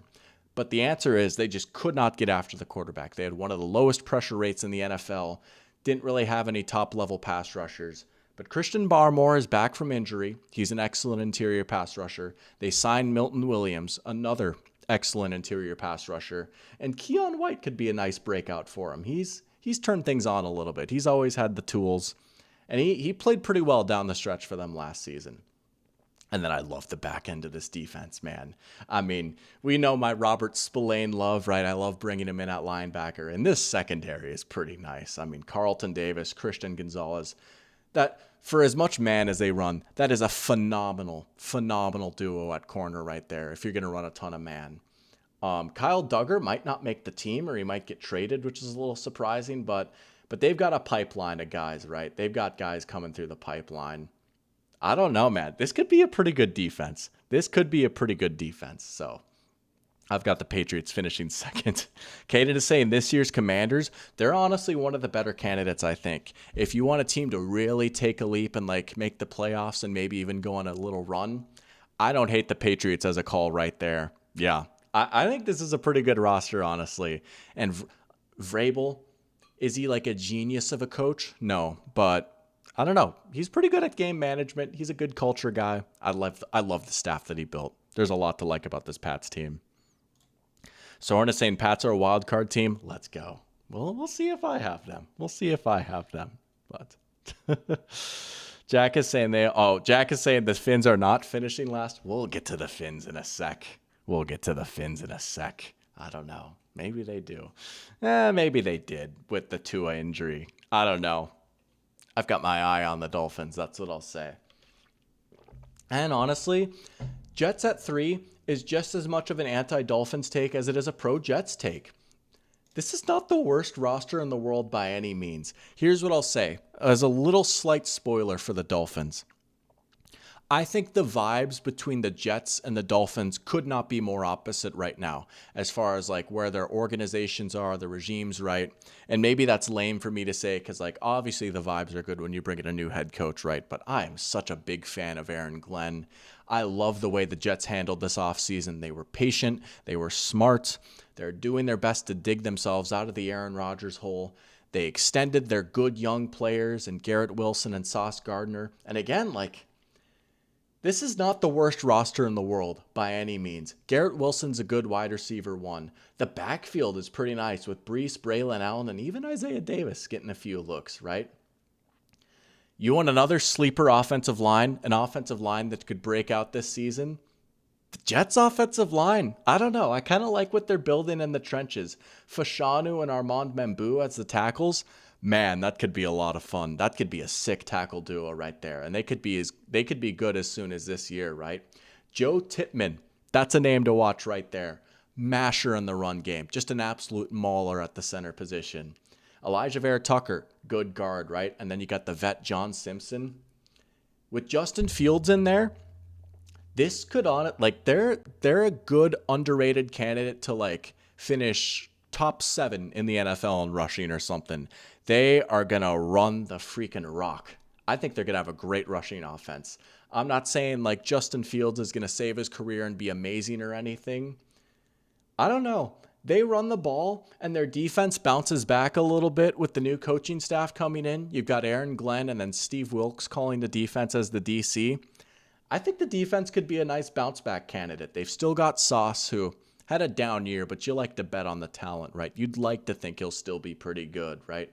Quinn and Williams is obviously a beast. I like them bringing in Harrison Phillips. Jameen Sherwood and Quincy Williams is a pretty nice linebacker duo, right? Like, I don't know, man. I don't think it's crazy to have the Jets at third in the division. I really don't. Would it really shock you if they won like 7 games this year and the vibes were good and like they set themselves up pretty well? This could be a good retooling year for them, I really think. I don't know. I like the path they're on with this rebuild.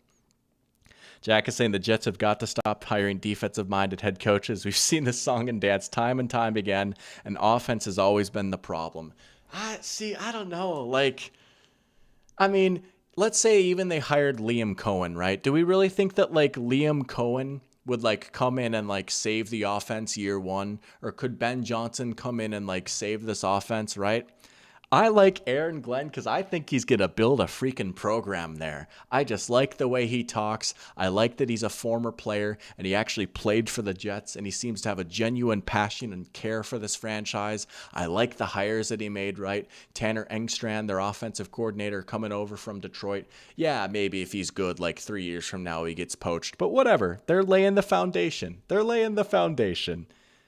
I don't know. I'm a little in on the Jets and that I think they'll be like a fun 7-win team, and this will be the best vibes we've had from New York in a long time. I'm a little in on the Jets.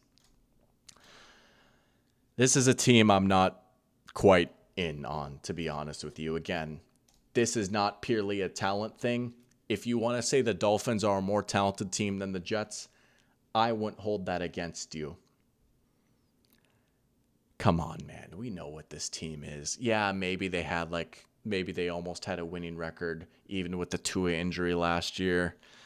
We know what this team is, though, and I just can't help but feel like we saw them hit their ceiling a few years ago, and they're just so boxed into what they are, right? This is a team that cannot run between the tackles, struggles in short yardage situations, has a bad offensive line, has a limited and injury-prone quarterback, whose passing game is entirely built off a wide receiver who has said many times that he doesn't want to be there, right?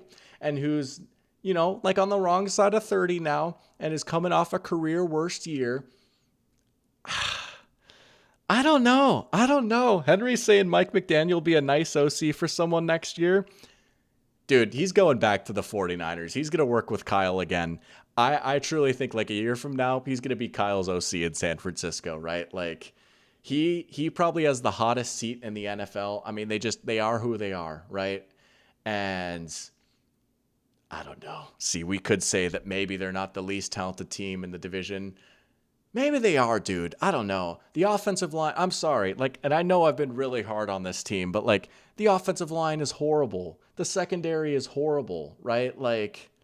There are some serious weaknesses on this team. The defensive front is pretty nice. And I don't think the defense is going to be bad, but man, Storm Duck is starting for them. Like I said, like I said a few weeks ago, Storm Duck might be starting for them when I went through the Madden ratings, right? I'm looking at the depth chart right now. Storm Duck is starting for them. I don't know. And I just hold my breath every time Tua drops back and gets hit, right? They lost Teron Armstead. This was not a good offensive line with Armstead. Their best offensive lineman by a mile retired. It wouldn't shock me if they won 6 games and McDaniel was gone. I'm just not really that in on this team, to be honest. They are who they are at this point, and I think a rebuild is probably the best course of action. Do they maybe have a higher ceiling than your average 4th place team? Absolutely. Is there maybe a world where they can get to 10 wins and the offense is sick and Tua stays healthy and Tyreek bounces back and Zach Sealer and Jalen Phillips are such a great defensive front? Sure. I won't necessarily rule any of that out.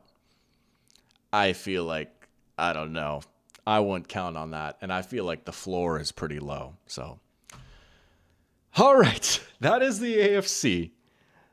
Let's hit the AFC playoff teams. Again, these just gut feeling, right? Without picking any of these games. And we might do lightning round for picking the games and then pick the playoffs, honestly, or something like that. But just gut feeling. Here's what I'm thinking for the AFC playoff teams in order. 1 seed Ravens, 2 seed Bills, 3 seed Chiefs, 4 seed Texans. Those are your division winners, right? Those we already established those. That's the order. I feel pretty good about that.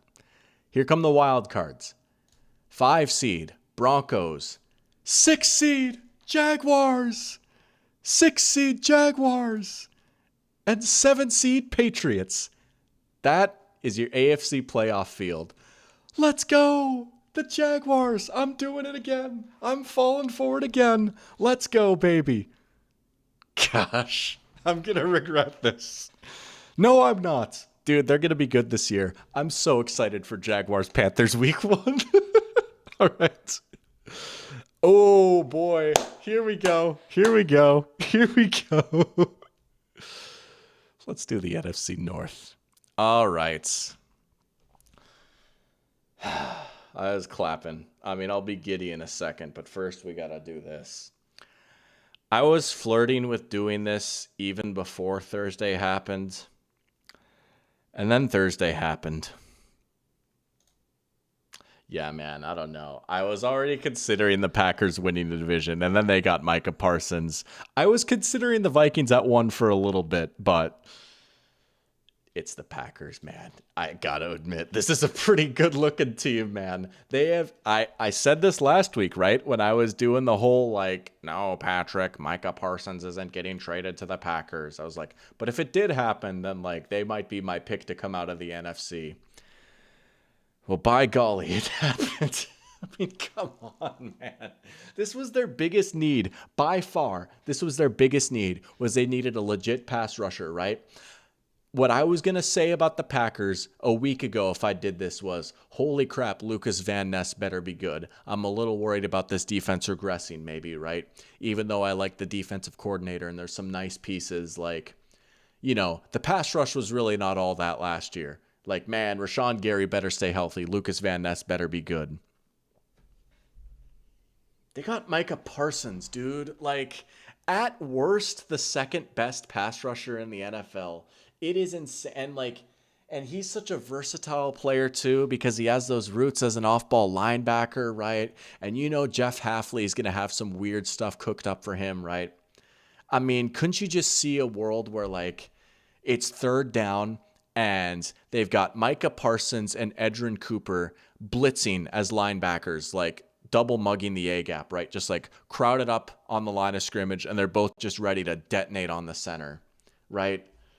They've got an all-pro safety who is going to eat now with Micah Parsons getting pressures as quick as he does, right? Like, this was actually something I was thinking about the other day.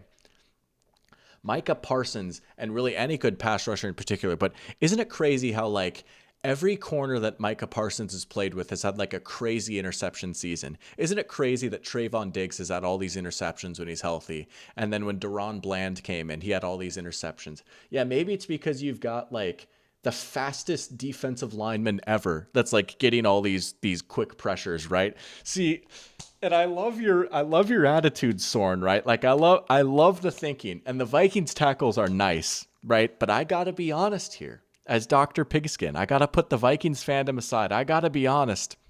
I saw that Vikings-Cowboys game back in 2022.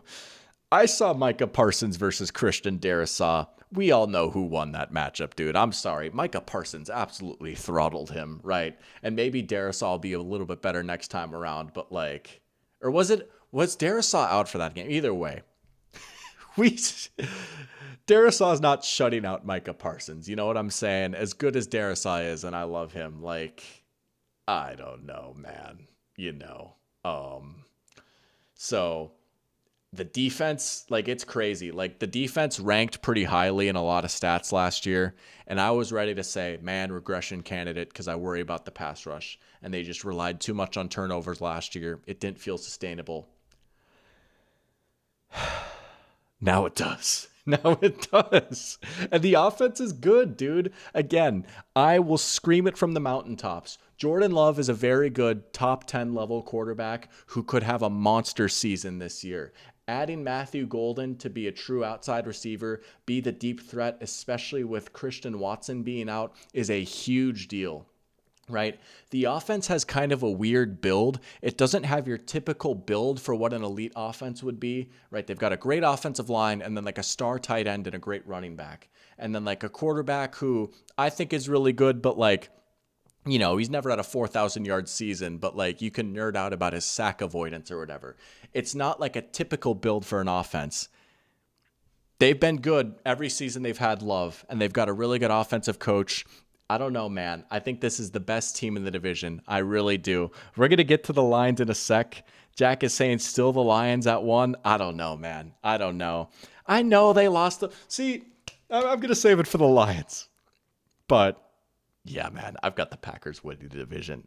It's just unbelievable, dude. Like, that trade has completely turned the tide in the NFC. I cannot believe that happened still. But it is one of the most important and impactful NFL trades I've ever seen. Packers at 1. Number 2, the Minnesota Vikings. I've got the Vikings at 2. I was considering maybe putting them at 1. I can't do it now with Parsons there, but I thought about it before Parsons. I thought about it. Well, rant on, Jack, because I've got the Lions at 3rd and the Minnesota Vikings at 2. Let's talk about the Minnesota Vikings. You know what? I feel like there's a lot of people that are fading us a little bit this year, right? Maybe it's my fault. Some of the podcasts I listen to, right? Here's what I'll say. It's my own darn fault. Some of the podcasts I listen to are pure rage bait as a Vikings fan. And I say all this like I respect a lot of these people that I listen to. But let's just say some of the pods I listen to, like they're really fading the Vikings. Why is my question? Because here's the thing, right? I had to hear all last offseason, oh my gosh, how could they possibly have Sam Darnold as their quarterback? I don't care how good their weapons are. Like, really, Sam Darnold? How is that going to work? Oh my gosh, look at their corners. How is that going to work? I know Flores is good and they've got some good pieces on defense. How is this going to work? And it's my fault. I even bought into it a little bit. I picked them to win 7 games last year. I was like, we'll be 7-10, but like we'll feel like a competitive team. It'll be a step in the right direction. But 2025 will be the year. Dude, I'm sorry. This is a better team than last year. I really think so. Even if you're not high on J.J. McCarthy, maybe J.J. McCarthy's not going to go out there and be a beast and like a top 10 quarterback or whatever. Honestly, I'm not expecting it. I would be happy if J.J. McCarthy was like the 19th best quarterback in the NFL, right? He might not even be as good as Darnold was last year. But they significantly improved their offensive line, right? The offensive line should be significantly improved from last year. 3 new starters on the interior, right? They bring in Jonathan Allen, right? That is a huge boost to the interior pass rush. They've got Dallas Turner coming through the pipeline. I'm adamant. I think he's going to be a really good player for us this year, right? I do worry about the corners a little bit, and I worry about losing Harrison Phillips. I really think I don't think that we'll win 14 games this year. I don't think our record is going to be quite as good as it was last year, but I truly think this is a better team this year than it was last year. And it just kills me hearing people say, well, I've got the Vikings missing the playoffs because I just don't trust J.J. McCarthy because we saw J.J. McCarthy in such a favorable situation in Michigan. That's crazy. Yeah, he's definitely not going to be in a favorable situation here, right? Like, come on, dude. We literally saw this last year. I don't know. Maybe it's Vikings bias. Maybe it's because I'm a Vikings fan. Whatever. I get that this is a hot take, having the Vikings over the Bills. I totally get that. This is a very good team. It's got a loaded coaching staff. And really, like, I don't know, man. Like, I worry about the corners a little bit. And, like, yeah, losing Harrison Phillips is a bummer. But, like, the linebackers are sick. The pass rush is sick. Flores is an unbelievable defensive coordinator. Addison will miss the first 3 weeks, but once he's back, it's Jefferson, Addison, Hawkinson, Thielen. That is ridiculous. That is ridiculous, right? Aaron Jones, Jordan Mason. I think Jordan Mason's going to be huge this year. I don't know. I am in on this Vikings team. Who was it? Soren, I think, was saying most loaded team since 98. 2009 is a really high bar to clear. I think this is a better team than 2017, though. Again, I'm not saying they're going to win 13 games like the 2017 team did. I think this is This is the team that's best built to win in the playoffs for the Vikings since 2009. I don't know. I think this is a really good roster and a really good coaching staff. And I'm really excited to see Jack's rant here because I can understand how this would be shocking to have the Vikings over the Lions. Jack is saying I'm being way too harsh on teams getting worse. A contender loses a player or two, and suddenly they're dropping 2 spots in the division. The Finns are not going from 2nd to 4th. The Chargers are not going from 2nd to 4th. And a team that lost 2 coaches and only got healthy, besides losing their starting center, is not going from 15-2 to 3rd in the division. The Chiefs got worse and still went to the Super Bowl. The Bills got worse and still went to the AFC Championship game. This seems very overdramatic. And he asks, if I'm taking a team with a completely unproven QB over a team that still has the most loaded offense in the league. That's a fair points. Fair points. Here's what I'll say, though. And I'm glad you at least threw in Ragnow here, because I do have the Lions at 3rd. And it is not just simply losing 2 coordinators, right?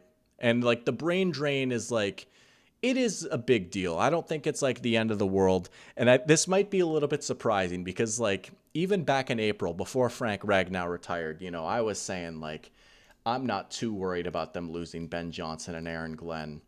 Like you'd really have to screw things up. The roster still looks really good.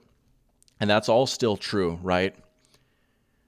Dude, maybe I'm crazy. Dude, losing Frank Ragnow is massive. Like, it's like they did not just lose their starting center. They lost, like, at worst, the 2nd best center in the league. They lost the guy who this entire offensive line was built around. I love Sewell. Sewell's an amazing player.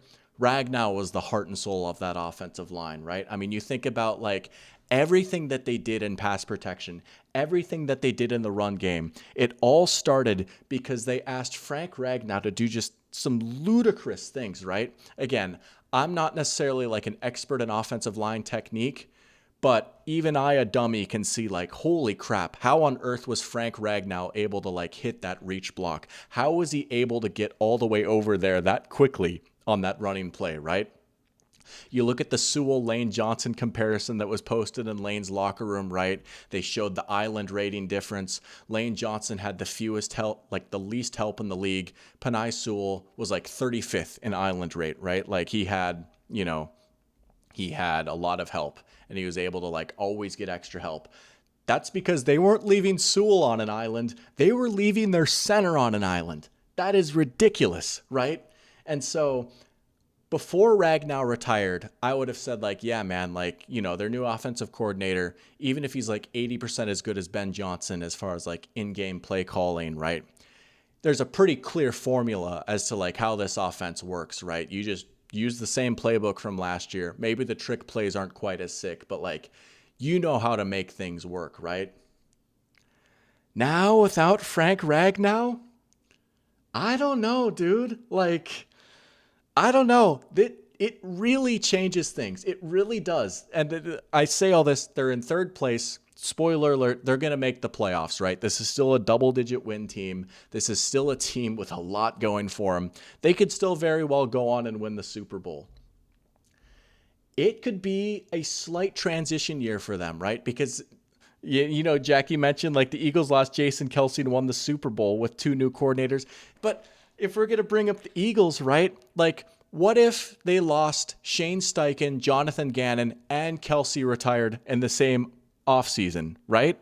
Like the Eagles had the brain drain without losing Kelce, and they went from a loaded team that made the Super Bowl nearly won to, finishing 2nd in the division and losing in the wild card. It felt like a big step back. And then they brought in Saquon, and Zach Bond turned into a god. And like they brought, like their new coordinator was Vic Fangio, right? Like maybe they hire the next Vic Fangio, but like, I don't think that's a comparable situation necessarily. They brought in Vic Fangio and they signed Saquon Barkley, I don't know. The line should still be pretty good. Shameless self-plug here, right? I have an online article where I ranked the top 10 offensive lines. I had the Lions outside of the top 5. They also lost Kevin Zeitler. And I don't know. I've spent so much talking about just the line, but, maybe this is stupid, but they did take some serious losses, and they lose Carlton Davis too. Bringing in DJ Reed was nice. And like, yeah, they had the injuries last year. I think it's a bit disingenuous to say though that like they had all those guys on the IR and they won 15 games. Like all the injuries really happened the final month of the season, right? It's not like they played the full season where everyone is injured, right? Yeah, they should be a little bit healthier this year, but already like Ennis Rakestraw is out for the year, right? Aleem McNeil is still hurt. Josh Pascal is hurt, right? Like they're already dealing with injuries again too, you know. Hutch will be back. We're not going to rehash the Hutch debate again. He will bring a big boost though. I think they'll be a very good 11-win team. That's what I'll say. And I mean, we literally saw it last year, right? The Packers were a very good 11-win team and they finished third in a tough division. Hot take. Lions in third. That's what I'll say. It's a big swing, but I just really think Ragnow being gone is a massive deal. All right, I keep saying we got to speed things up.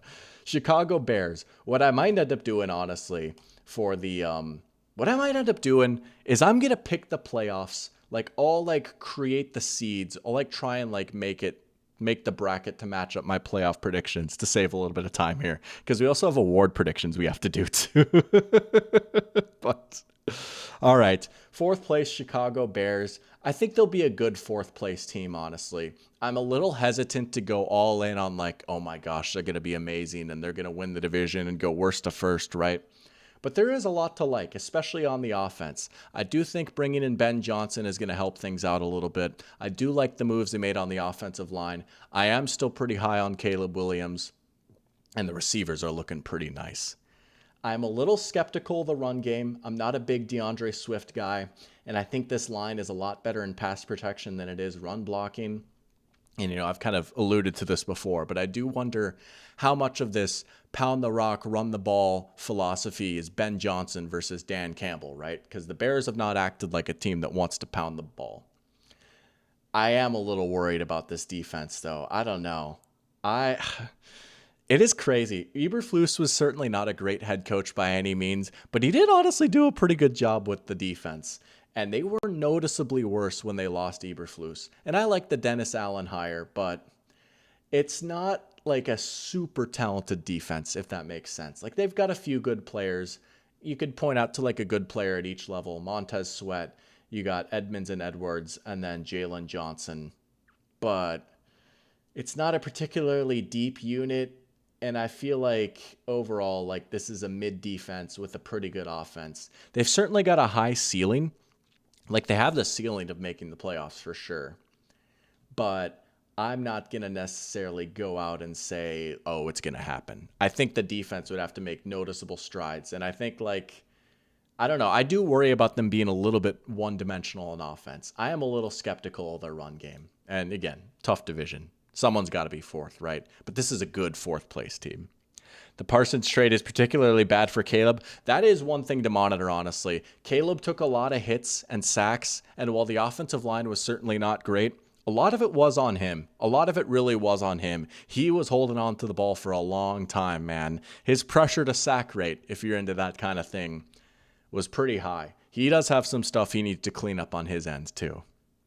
Exactly. Someone's got to lose games in that division. Dude, I hope the Vikings beat them week 1. Man, I hope the Vikings beat them week 1. We better. I'm a little nervous about that game, but maybe that's just the Vikings fan in me. But all right, Jack, here we go. Get ready. It's time for the NFC West. Here we go. You were right on, Jack. Yeah, I've got the Rams in first place. I think this is a team that has a wide range of opinions on them, right? I feel like there have been a good amount of people fading the Rams, but I also feel like it is the pretty mainstream take to have the Rams in first place. I like the Rams. I mean, we know this, right? All the ingredients that made them a great team last year are still there. And yes, you can worry about the injuries, worry about the age of some of these guys, and I get that. But man, this team really does have a Super Bowl ceiling. I really believe that, right? They've got a fantastic quarterback coach duo, Stafford and McVay, tried and true, proven, and as long as Stafford is healthy, he's given no reason for me to think that like, oh, he's going to fall off. He played great football last year. The back issue is a little scary. I will give you that. But also, he's always dealing with something. He's always playing through something. Jack is saying 2 of their 3 levels of their defense is abysmal. I will say the secondary is not pretty, and I certainly wish they would have brought someone in on the secondary, and the linebackers are whatever. I won't say the linebackers are abysmal, right? I kind of like Omar Spates a little bit. Also, we could say that. We also have to acknowledge, though, that this is a ridiculous defensive line. I mean, this straight up could be the best defensive front in football. They are like, 5 deep? I mean, it is a ridiculous collection of young talent. Like, guys that could be better this year, right? Byron Young, Kobe Turner, Braden Fisk, Jared Verse. Oh, and that was the guys from last year. And then, of course, right? Of course, they bring in the big dog himself, Poona Ford, too. I kid you, I legitimately think that is going to be a big, important signing this year. They struggled against the run just a little bit last year, right?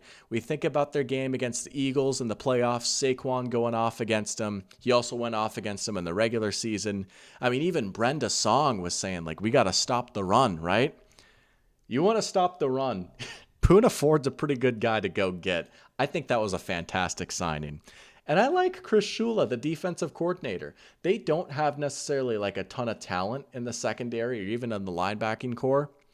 But Shula did a really good job of coaching around that last year. I don't know. I don't think this defense is going to be amazing, but it'll be good enough to complement what I think is just a loaded offense. Maybe Stafford's injury scares you, and I understand that. There's a reason I went out and picked up Jimmy Garoppolo in one of my fantasy leagues where I'm hoarding all these quarterbacks, right? But man, getting Devontae Adams is huge. I know Adams is a little bit older, and I think I've said this before on stream, but he is the exact piece that this passing game needed, right? He's a true X receiver that they can isolate on one side of the formation, and then they do all the cool motion stuff with Puka, right? Adams is such a big upgrade over Cooper Kupp, not just ability-wise, but the role he plays. No disrespect, but like they had DeMarcus Robinson as their X for a few years, right? Even a 32-year-old Devontae is a huge upgrade. Devontae played good ball last year, He had a good season last year. I think it's going to be hoops. I think their passing game is going to be hoops. The offensive line, knock on wood, you never know, right? But it should be healthier than it was last year, right? Remember that guy I pointed out, AJR Curry? They're not going to have AJR Curry out this year, right? I don't know. This team certainly has a low floor for a first-place team, but here's what I'll say. Even if Stafford misses like 4 games, I think Jimmy could come in and they could go like 2-2. I think they could stay afloat with Jimmy. Jimmy could run the McVay system and get it to Puka and Adams, and they can make it work for 4 games. Michael's asking if we see Stetson Bennett this year. I think it would be Jimmy. If Stafford got hurt, right, Jimmy's the vet. He's got the familiarity with the system. Hey, all I'm going to say, and Jack, I mean, you saw this, right? Jimmy came in last year, final game of the season against the Seahawks, a Seahawks team that was fighting for their playoff lives. Jimmy kind of balled out a little bit. So even like worst case scenarios, like Stafford's a disaster and it's like 2022 all over again. But like, I think even if he like missed 4 games, the Rams could make it work. And I just like this team so much. Second place, I've got the Cardinals. I like the Cardinals a lot too. I feel like they're right on the verge of being a playoff team. They're like another one of those fringe playoff teams. You could see them maybe getting in, right? They made a lot of moves on defense. Maybe I'm tripping. I thought they were technically playing for a playoff spot in that game. Maybe not. But either way, Jimmy played well. But the Cardinals defense has been pretty bad ever since Gannon came in, right? I like what Gannon and Nick Rallis, their DC, have done. Again, it's a lot of weird, funky schematic stuff to make up for the lack of talent. Well, they spent big this year, right? Josh Sweat brought in free agency. Calais Campbell, more than just a fun homecoming story. Good player for the Dolphins last year. Brought him in free agency, right? Bring in Dalvin Tomlinson. You bring in Will Johnson in the draft and Walter Nolan in the draft, right? All of a sudden, this starts to look like a better defense, just more talent. This doesn't look like one of the 3 least talented defenses in the league anymore. These are horrendous. I don't think the Cardinals being second is crazy, right? The defense, which was their big weakness last year, should be... I don't think the Cardinals at second is crazy. They were 8-9 last year, but if you really want to get into the weeds, they were like 10th in DVOA, right? They had crazy bad luck in 1-score games. And again, they did this with probably like a bottom 7 defense that should be significantly improved this year. There's an easy path to this defense being a lot better this year. And then on offense, there's an easy path to this offense being better this year, right? Marvin Harrison Jr., I like to think he's going to be better. I honestly like the way that he moved out there last season. I know the stats weren't great. I'm still a believer in him, honestly. I like Marv a lot. Trey McBride, honestly, he might be like the second best tight end in the NFL. He is awesome, right? The offensive line is great. The running game has been great. Drew Petzing's a good offensive coordinator. I know the Cardinals are like hipster darlings. This is a pretty good looking team. Here's what I'll say. There is like a bunch of different teams that I was flirting with putting at the 7 seed for the NFC playoffs. The Cardinals are one of them. The Cardinals are one of the teams that's like, it would not shock me one bit if they made the playoffs. And if you really want to get crazy, if the Rams were to like fall off, if the Rams were to like get banged up and like have a bad year, you know who's taking their place? It's the Cardinals. I like the Cardinals. People not liking the Cardinals, I guess. That's... Yeah, you don't have to each their own, right? I get it. The Cardinals are very hipstery, very dorky team. I understand that. That's crazy. Doc is off his meds. I got a secret for you. I've been off my meds for a minute now. My ADHD meds, at least. Oh my gosh. I don't know. I wish they would just give him some more easy looks, right? Talking about Marv. Yeah, I would love if they had him run some more slants. Just had him be like less of a sacrificial X and not just like being the clear out as like a vertical route, right? I mean, I don't know. Maybe I'm buying into him looking jacked at media day or whatever. And maybe it's because I saw him play in person against the Vikings last year and I was like, oh, like he's kind of nice, honestly. I don't know. I honestly stand with this take. It's fine. You think this is bad? Just you wait. You know, it's funny. The AFC I feel like was fairly chalky. I've got some foul takes coming up later in the NFC. That's what I'll say. Cardinals at 2. All right, here we go. Number 3, Seattle Seahawks. You know, here's another team that I feel like has a wide range of outcomes this year. There are a lot of people that are down on the Seahawks, but I am very much in on the defense, and I'm very much in on the running game, and I think the passing game could be a little bit better than people expect.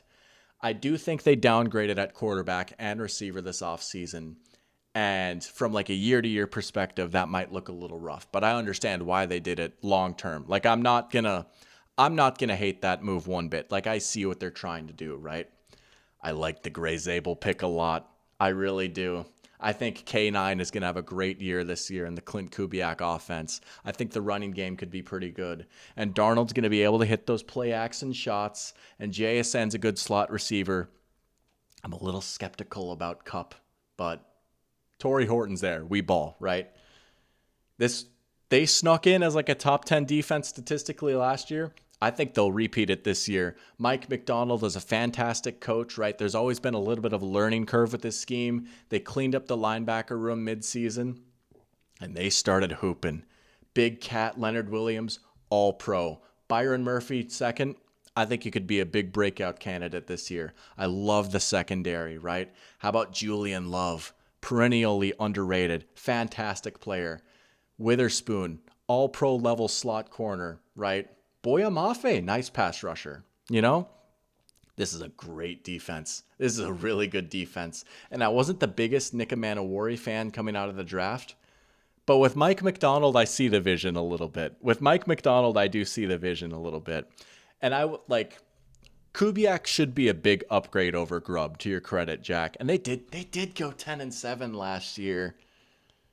I don't know. I'm still having the Cardinals leapfrog them, though. But I do like the Seahawks a good amount. I don't think they're going to be a disaster.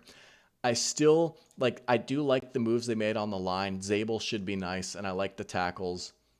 It's still a little thin, and I still worry about Darnold behind, even an all-right line. I mean, we saw what happened with the Vikings last year, right? And, he should be pretty good, and I like JSN, but it's not like he's got Jefferson out there. You know what I'm saying? But could they have the ceiling of going 10-7 again? Yeah, absolutely. I'm sure they have. I'm sure they have beaten him 6 times in a row. But just you wait. Just you wait. Look out for the Cardinals defense. And then maybe a spicy take. 49ers in last. Here's what I'll say. 49ers have been a popular worst to first candidate, right? They did finish last year. I'm going to be real honest with you. I really think too much of the argument for the 49ers is, oh, they have an easy schedule, right? Oh, we think they have an easy schedule now before any of the games have even started. That's why the 49ers are going to be good. I don't know, man. I see a team that is a shell of its former self. I don't want to be too dramatic. They're not a train wreck or a disaster, right? The offensive line, I don't know, man. Not good. The receiving core, I don't know, man. Not good.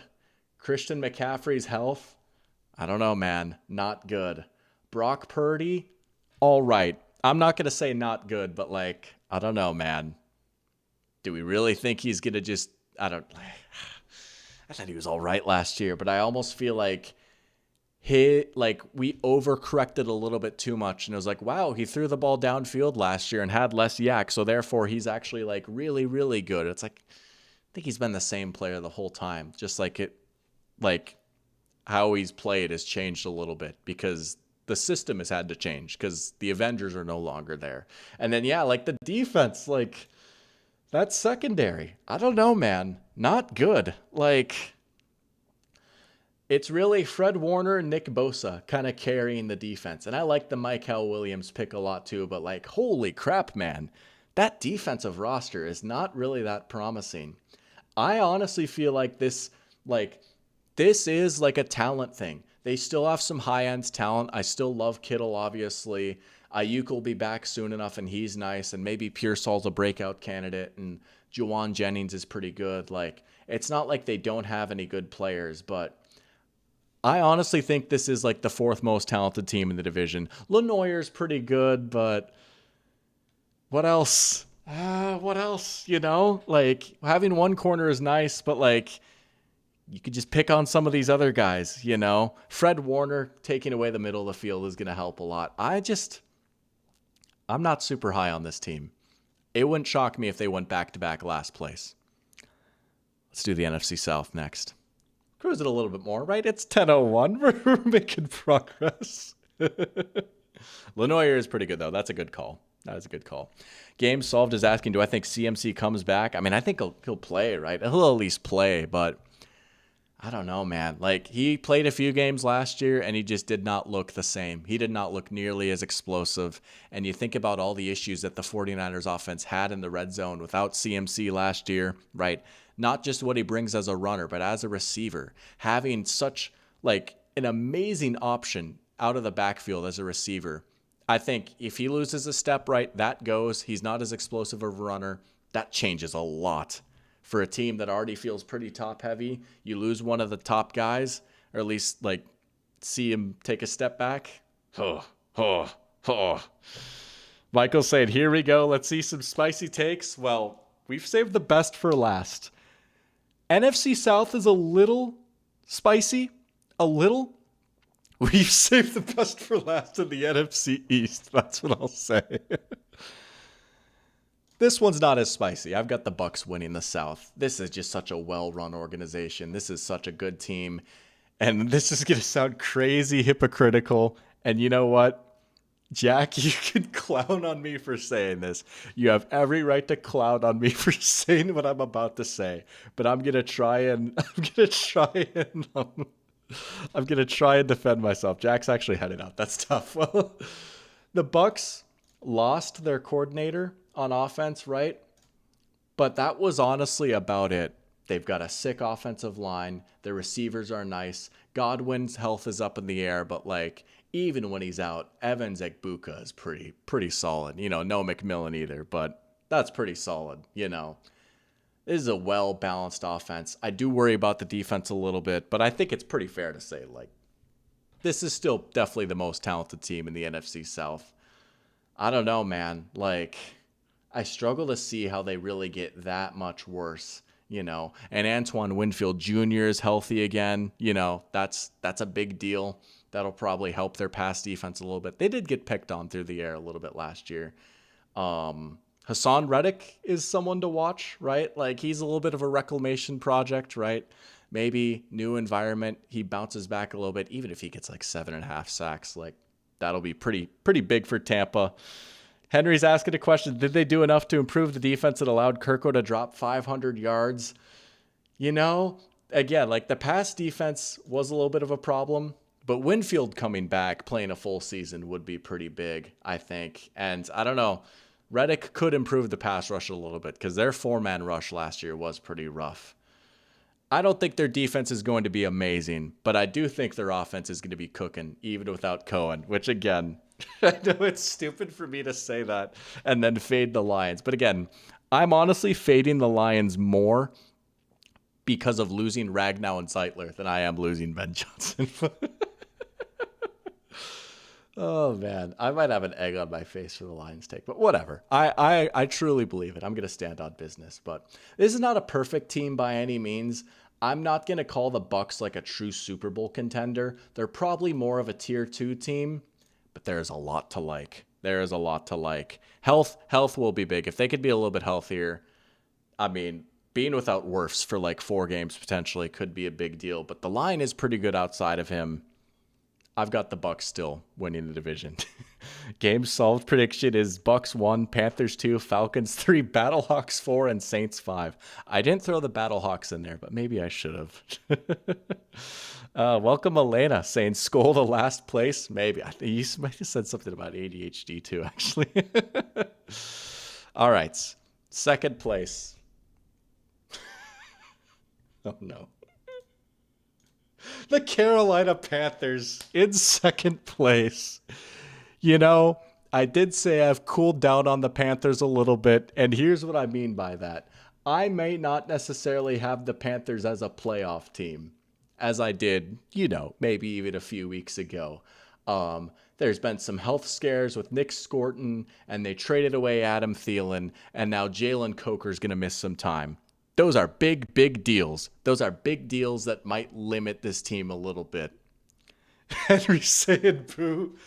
But I still really like them. People are gassing it up. Let's go. See, people like the Panthers. I am kind of a believer in what I saw with Bryce Young last year. Some people might be saying like, oh, this is just like sports movie love, like whatever. I don't know, man. Bryce Young was like actually moving pretty well out there once he came back from his benching, right? Dude, this offensive line is so good. Like even like once Coker comes back especially, this could be a really fun offense, I really think, right? I stand by, I honestly think the Panthers have, the 8th best offensive line in the NFL. Their line is so good, 1 through 5. This is going to be such a good running game this year. Hubbard and Dowdle in the backfield behind that line. Here's my Panthers take. If you took some of the more important rushing stats, right? We'll say rushing yards, yards per carry, EPA per rush, and rushing success rate, right? I'm going to say the Panthers finished top 10 in all 4 of those categories this year. I think this is going to be a phenomenal running game. And they just had to take Teteroa McMillan, one of my favorite players in the draft, right? Fits them perfectly. They need that big-bodied outside receiver. And I think with Coker out especially and no Thielen, we might see him a little bit more in the slot too. Big slot receiver, kind of like Drake London. there's a lot to like. I will say the biggest reason why I've cooled on the Panthers a little bit is this defense scares the crap out of me. I won't lie to you, especially with like Nick Scorton, their day 2 rookie, dealing with some injury problems, right? Like I will say, here's my Panthers defense take.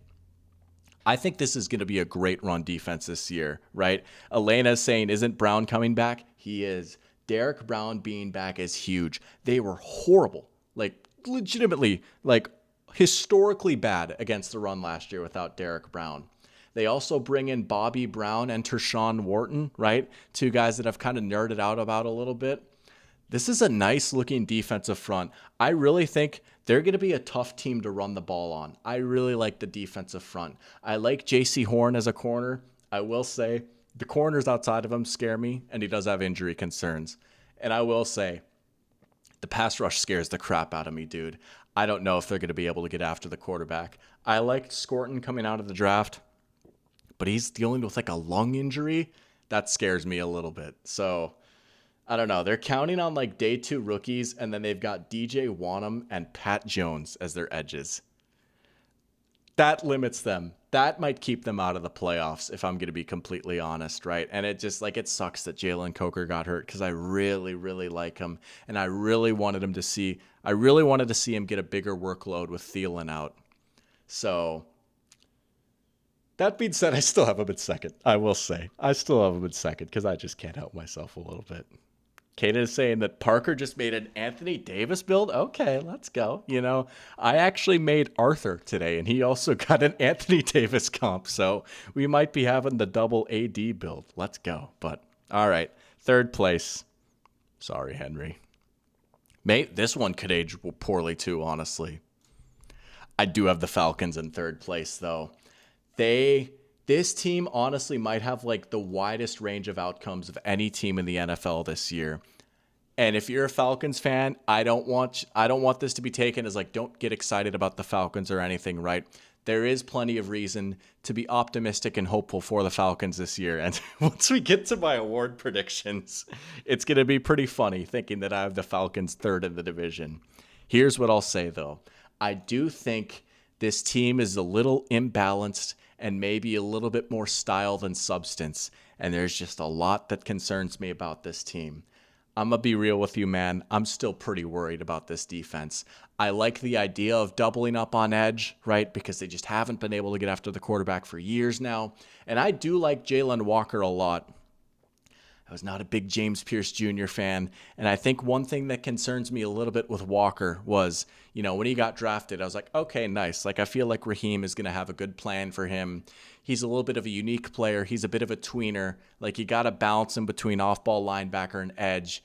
You can't just expect him to be like an out-and-out edge and like get 12 sacks, And it's just preseason, but I don't love that they've just really only been lining him up at edge, at least from what I've seen from the Falcons preseason that I've watched, right? I don't love that like they're treating him like, oh, go be Von Miller, right? I'm not the biggest fan of that. And I'm not trying to say I'm smarter than Raheem Morris or anything, and maybe that changes in the regular season, but it's like, that's not my favorite. A.J. Terrell and Jesse Bates is a nice top end of the secondary, but also I feel like you could have a pretty similar plan to what teams had last year, where it's, okay, where's Mike Hughes? We're going to throw at him. Where's Clark Phillips? We're going to throw at him, right? And something that I've been saying a lot this offseason, I do really worry with how light this defense is, right? They lose Grady Jarrett, and they've got very small edges, and they've got a very thin defensive interior where they're really counting on Rukaroro to be good, right? As weird as this might be to say, and you could sell me on like the Falcons being a slightly better team than the Panthers, but honestly, a big reason why I might have the Panthers over them is I think, man, the Falcons do not match up well against like these big mashing power run game teams. I really don't think so, right? I just really worry about this defensive front getting pushed around in the run game. I think the Panthers could push them around a little bit. I think the Bucs could push them around a little bit. I think this is a defense that could get pushed around a little bit. And as Henry is alluding to, on offense, man, that Caleb McGarry injury, That is a bummer, right? I mean, right tackle, that's the blindside guy for Penix. You also lose your starting center in free agency, Drew Dahlman. And all of a sudden, this is an offensive line that I was already like, on. Like, okay, they're certainly not bad. Like, there's plenty to like. But I always thought that, like, the line was maybe a little bit worse than their reputation. You know what I'm saying? Especially in pass protection. Now I'm honestly, like, actually kind of worried about the pass protection a little bit. I will give Penix some credit. He does a good job of getting the ball out quick, right? You can point out, oh, he's not a great athlete, and you worry about that with poor pass protection. But he does get the ball out quick. I will give Penix a lot of credit for that. Bijan is sick. London is sick. One final thing on the Falcons. And I watched some more Michael Penix, and maybe this take does come back to bite me because every like 4 plays I'll be like, oh my gosh, that was so sick, right? I'm not the biggest Penix fan though, and I wasn't the biggest Penix guy coming out of the draft. I just worry about his accuracy a little bit. He's not a crazy athlete. He has an extensive injury history, and I don't want to be too harsh on like just 3 games that we saw from him, but it's like, man, it is just a little tough for me to be saying about a 25-year-old guy who had like the most snaps ever by any college quarterback prospect, right? Like, boy, I hope he could fix his footwork and fix his accuracy issues, right? Like, honestly, the accuracy issues of like him aren't quite as bad as like Anthony Richardson's. Spicy take though, I think it's like close. Like, it's not quite as big of Anthony Richardson level disaster. I think it's close. I don't know, man. He misses a lot of layups, so I do worry about that. But if he fixes the accuracy a little bit, if the offensive line can stay together, maybe James Pierce Jr. proves me wrong and he's good. They do have the ceiling of winning the division, right? There could be a world where this offense is sick and lights the world on fire and Bijan goes crazy and Drake London goes crazy and Penix is just firing missiles all over the field. I'm sorry, Henry. I know I've made a lot of people sad tonight. But of course the Vikings are good, right? Oh, man.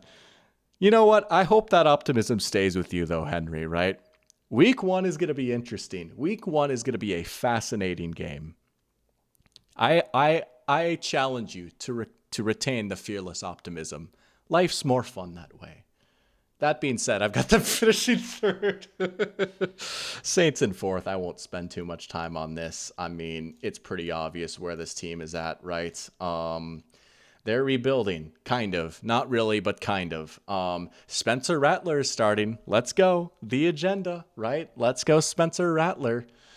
I don't know why Shuck isn't starting, I guess. Like, if you want to talk about, like, oh, we're talking about an old quarterback with a lot of experience and we're wondering if he's good or not, may I introduce you to Tyler Shuck, I guess. Chris Olave, I mean, is he going to play a full season? I don't know, man. The line's not bad, and the defense could be decent, but they could be the worst team in the NFL. March for Arch. Well, we'll see. I don't know. I watched a lot of that Texas OSU game. We'll see. We'll see if Arch comes out, dude. I won't blame him for staying in school. Oh, geez. Here we go. For those of you that have stuck around, to quote Anakin from episode 3, this is where the fun begins. Well, not yet. Ah, no, you weren't supposed to see that yet. No, surprise ruined. No. In first place, I have the Eagles. No, dang it. Oh my gosh, the missed click got me. The delay, I clicked too fast. You guys didn't see that.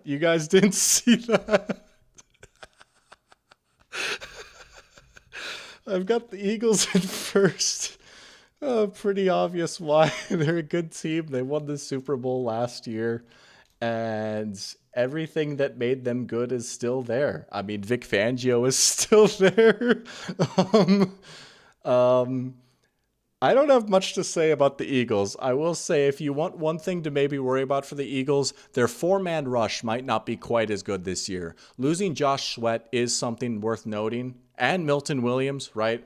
Now, you like to think that they're going to have guys coming through the pipe, right? Maybe Jalix Hunt is pretty good. Aziz Ojulari could be a good reclamation project. Nolan Smith came on strong for them. Moro Jomo's a good breakout candidate. Like, you like to think the factory will keep it rolling, and the secondary is still so good, and Vic Fangio is just such a good coach. And then offensively, Saquon, AJ, Devontae Smith, Jalen Hurts, good offensive line. This still might be the best team in football. There is a lot to like. And, new coordinator. We'll see how Sirianni's next try at hiring a new offensive coordinator goes, right? So that is something worth noting, too. They promoted in-house. Sirianni got to pick his guy again. It didn't go well last time, so we'll see how that goes. I wanted to speed through this one, though. Because it is time for a take that I have flirted with all off season. It all started, I believe his name was Krempy. It all started when someone, and I think it was Krempy, asked me in my first stream back in Fargo what I thought of the Giants defense. And said, you think Shane Bowen is going to be able to turn them around? And I was like, funny you say that, because I actually kind of like what the Giants are building on defense a little bit. I don't know. The Giants are all right. Well, may I introduce to you the team of Dr. Pigskin 2025 and one of the most shocking, appalling takes that I've ever had, but one that I honestly believe with every fiber of my being. In second place, the New York Giants. The New York Giants. Introducing the team of Dr. Pigskin 2025. Let's go, Giants. Let's go, Big Blue. Welcome back, 2023 Cleveland Browns. That is the Giants take right there. The 2023 Cleveland Browns were supposed to be a disaster, coming off back-to-back losing seasons, coaches on the hot seat, quarterback room a disaster. Just a disgusting team, right? Oh, they're so bad in a tough division. But you know what they did have? A sick defense led by one of the best defenders in the NFL, a stud wide receiver that could carry the load on offense, and they were able to baloney their way to an 11-win season and a playoff berth. Here we go. I'm gonna tell the Bucks. I'm sorry, Bucks. I know. I had to switch up, right? I talked about this on my last stream. It is the spirit of Dr. Pigskin. It has to be a non-playoff team, right? As much as I'd love to, tab the Bucks, and obviously the Bucks have treated me very well, and I'm sure that pirate ships are gonna pull up to my apartment now, right? Like Jason Light is gonna shoot a dart at my neck or something. But it's gotta be a worse team than the Bucks. You know what I'm saying? So if the Bucks somehow miss the playoffs this next season we can talk. That's what I'll say. We're throwing a darty. This has almost nothing to do with Jackson Dart. Truly. I don't even know that they should start Jackson Dart. Here's what I'll say. I truly, honestly believe this defense is going to go nuclear this season. This is probably the best four-man pass rush in the NFL. Dexter Lawrence, Brian Burns, Abdul Carter, and then you have Kayvon Thibodeau as a rotation piece. Good night. You can win a lot of games just by being good rushing four. We do this every year, dude, right? Super Bowl this past season. What was a big lesson we took away? Wow, pass rush is sick. You have a good pass rush, you can take over games, right? Boom, here you go. Would it really shock you if they led the league in sacks this year? I don't think so.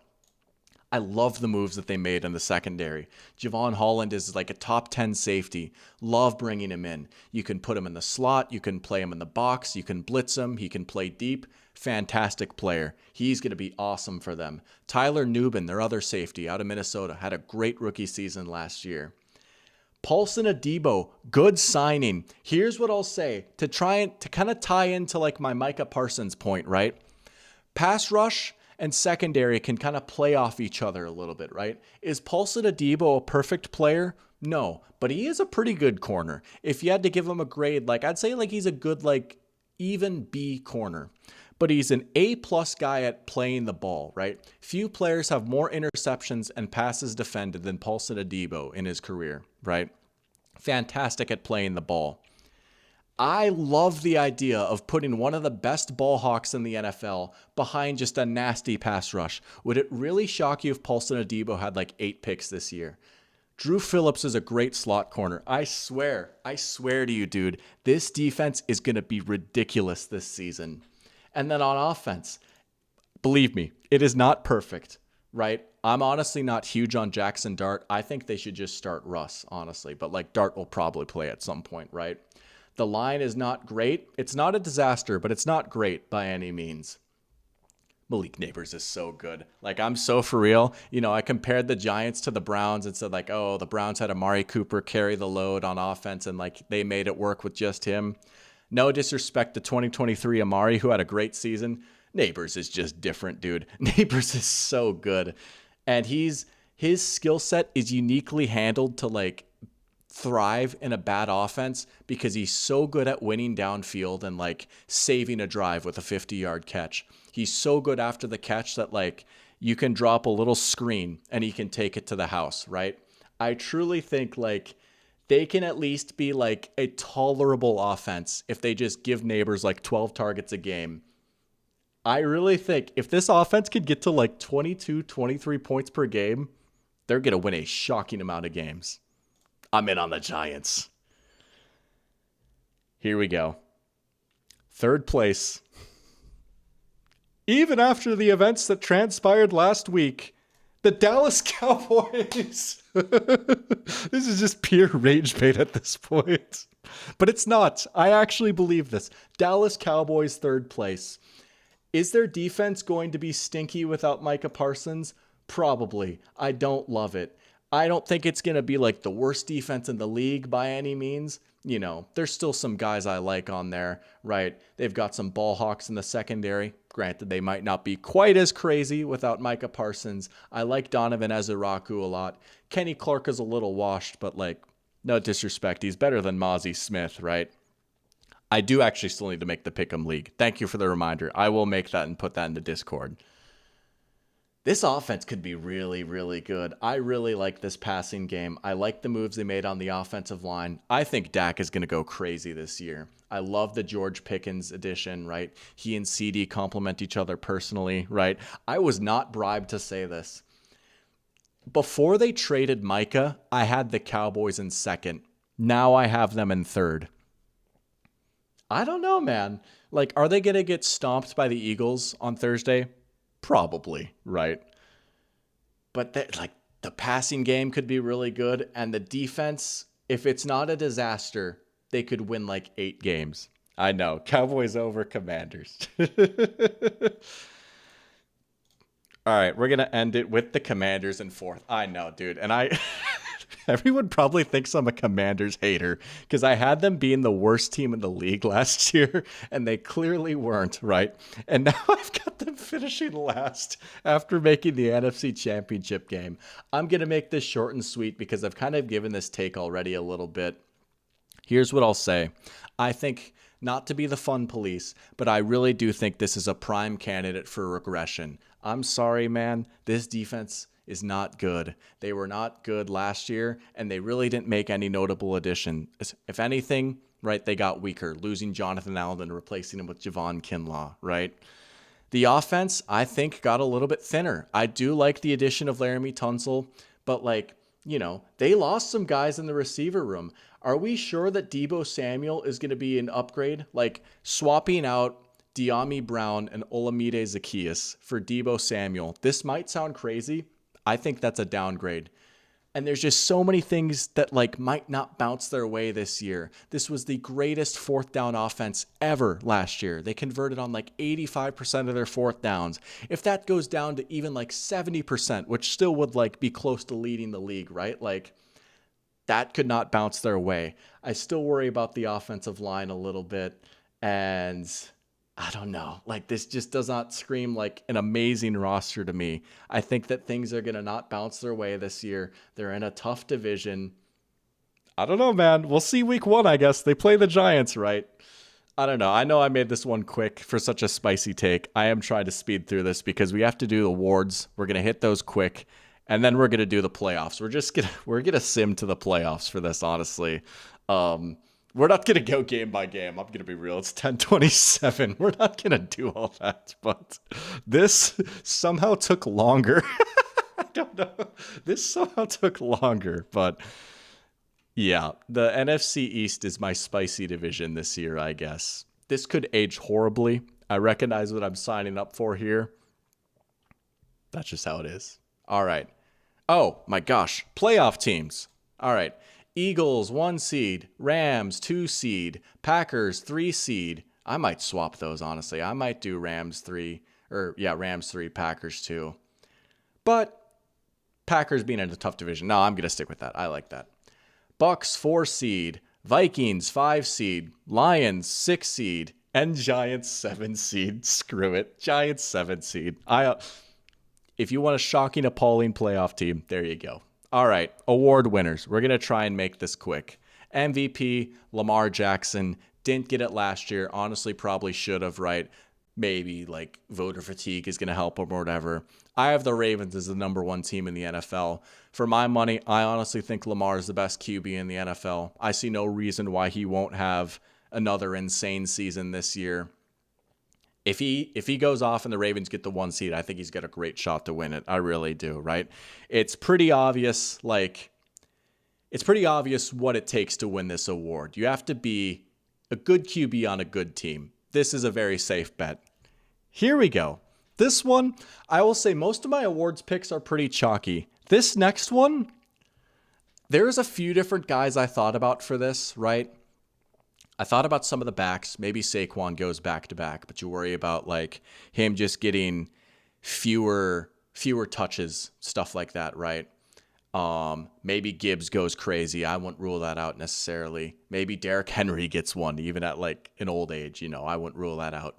Maybe some of the crazy receivers like Jefferson or Chase could have crazy seasons.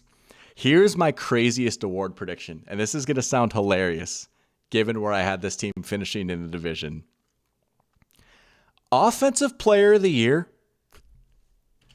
Drake London. This is a crazy take, I recognize. And like the odds are pretty steep for him to win it. I think he's going to go absolutely nuclear this season. I honestly think he's got a decent shot at the Triple Crown. You look at how much Penix targeted him when Penix was in for those 3 games, right?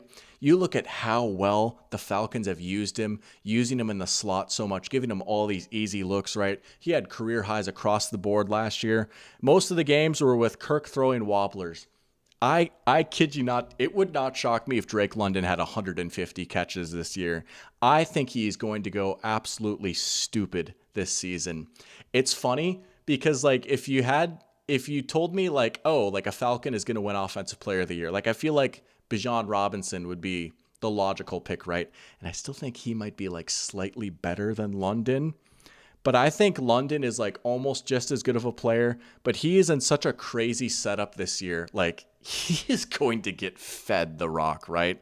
And this is, Zach Robinson comes from the McVay coaching tree, and all these guys love feeding their top receivers. And again, like the Penix Stafford comparison, play style wise, makes a lot of sense.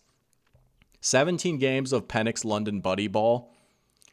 We are going to see some ludicrous stats from Drake London. He could have like the wide receiver season this year. Offensive Player of the Year, I think, is a ceiling. I think he could be like an all-pro receiver this year. Kyle Pitts.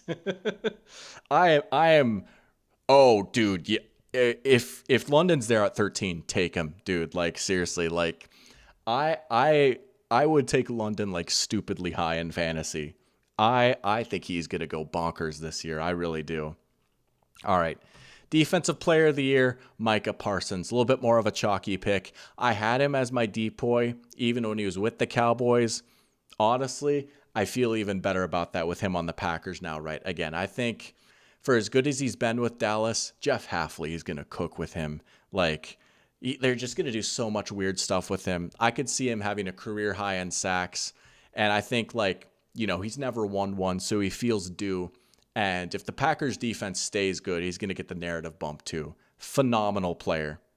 I know Grenard would be sick, but man, he's got an uphill battle for that. Then again, I did just pick Drake London for Offensive Player of the Year. All right, Offensive Rookie of the Year. Ashton Genty. Wow, shocker, right? Arguably the best offensive prospect in the draft, and he's going to get a big workload. I do maybe worry about the Raiders' offensive line a little bit. Maybe Teteroa McMillan or Travis Hunter can snag it. I suppose, yeah, Parsons is dealing with that. He's going to get the epidural. He's going to be fine, right? Maybe if he sits out the Vikings game, that'd be cool. Although we don't play him till late in the season. But there is some people saying, what did Jerry know? But if he's healthy, the epidural is going to do its work right. He's going to go out there and be a beast. But yeah, I've got Genty as Rookie of the Year. I feel like that's pretty self-explanatory. Maybe he doesn't go for like 1,800 yards, and like that might be seen as a disappointment, but I don't think it should be. If he gets to like 1,200 yards, which I certainly think is possible, he's got a pretty good shot. And then, I mean, if the Giants are going to make the playoffs, Abdul Carter better go off, right? I mean, man, him, like who do you block on this Giants defensive line? Truly, like who do you double team, right? Because you have to throw bodies on decks, so that already opens up stuff for Burns and Carter. And it's like, what do you do? You know, like Abdul Carter is just such a pro-ready pass rusher. And the fact that he's on the Giants, like he could go out there and have 12 sacks this year. And again, he was the top defensive pick. No, he was not if you count Travis Hunter, but you know what I mean, right? Like he's the odds-on favorite for a reason. He is a ridiculous pass rusher, and he went to an unbelievable team. Yeah, I like expectation is probably a bit harsh. Like expectation is maybe crazy to say, but you know, some people like if Genty went for like 1,100 yards, would be like, really? He's supposed to be generational? It's like, yeah, that's good for a rookie, especially behind like a so-so line. All right, comeback player of the year, Dak Prescott. I think it's probably between Hutchinson or Dak. I went with Dak simply because I think he's going to have an insane statistical season. You could argue Hutch. I think Hutch is going to have an amazing season in his own right, and he maybe has the slightly better narrative, right? We all saw the injury. Like, I legitimately had Hutchinson on this, and then I changed it out for Dak. But Dak Prescott might throw for 5,000 yards this year with those receivers and how much they're going to throw and how much they're going to have to throw without Micah, right? And if he can at least keep the Cowboys competitive, you know, he's the quarterback of the Cowboys. He'll get a narrative bump in his own right. And I looked, if you're into this thing, I'm the Lions hater. I mean, Hutch could win it. I won't be shocked one bit, honestly. You could go either way, but I'm going to go Dak here. I don't know. 5,000 yards, I think, is on the table. That might get it for him. Coach of the Year, Liam Cohen. Now, this is not me saying like, oh, Liam Cohen's going to be the best coach in the NFL, right? But this is another very narrative-based award. If the Jaguars make the playoffs, like Cohen's a good candidate, right? It's always a team that overperforms expectations. And if the Jaguars get in, you have to imagine it'll be they had a good offense and Cohen's going to get a lot of credit for it. So that's my pick for Coach of the Year. Good Lord, that was the Google Slides. Thank you. No, I know y'all are just messing with me, but goodness gracious, the slides alone took 2.5 hours. So what we're going to do, we are going to do the playoff picks here. Originally, I was going to pick every single game. We're not going to do that. I'm going to see, there's got to be a way where I can I just like customize the seeds? You know what? We're not going to do that. We're just going to pull up my playoff slides. We know how this works, right? We're going to figure out the matchups, and we're going to pick the matchups from the slides. I can skip the interventions. Next year, we're going to retool this a little bit more because picking every game is a little bit of the secret sauce, right? But I'm going to be real honest with you. It's 10:36, and I've been talking so much, like I can feel my throat getting scratchy, and like I could feel myself getting lightheaded at times. So we will pick the playoffs. We are going to pick the Super Bowl. This is going to be improvised. I was not prepared to pick it this style. I did not have like a Super Bowl pick in mind necessarily or a matchup or anything. But we are going to pick the playoffs here. And then we're going to call it a night because we've got another big stream in just 2 days. Football's almost back. All right, let's start with the AFC. So, as Soren is saying, Pats over Bills wild card upset? No, I don't know about that. I don't know about that. As much as I'd love to do that, right? That's the 2 versus 7. We're going to say Bills over Patriots. 3 versus 6, Chiefs, Jaguars. As much as I'd love to say Jaguars upset, we'll go Chiefs. Texans, Broncos 4-5 is an interesting one. I'm going to be lame and say Texans. Chalk, whatever. All right. So, shoot. Here's what we're going to do, actually. We're going to type this out. So, we've got, now for our matchups, we've got Ravens versus Texans, right? And then we've got Bills versus Chiefs. Again, that's crazy. Bills versus Chiefs and Ravens versus Texans. Geez, where have we seen this before?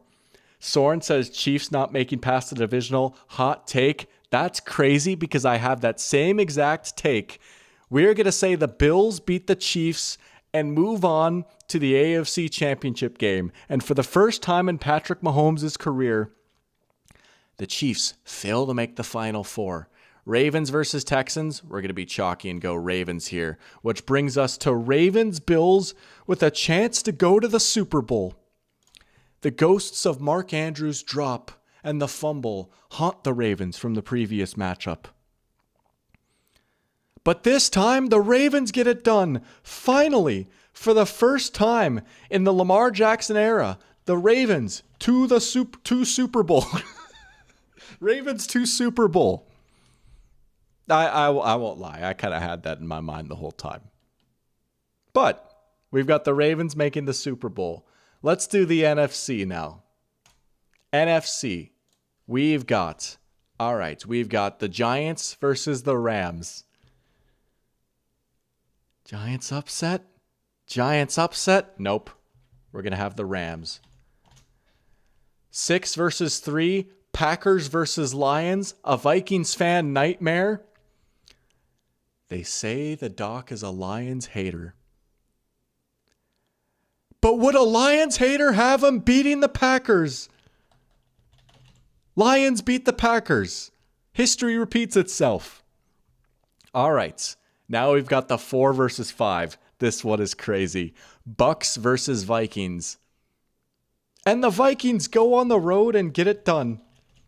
I don't know, man. Brian Flores is going to have a plan. We've got the Vikings beating the Bucks. All right. Now the Eagles enter the fray. We're going to have to reorganize things, right? So it would be Eagles versus Lions. Oh, baby.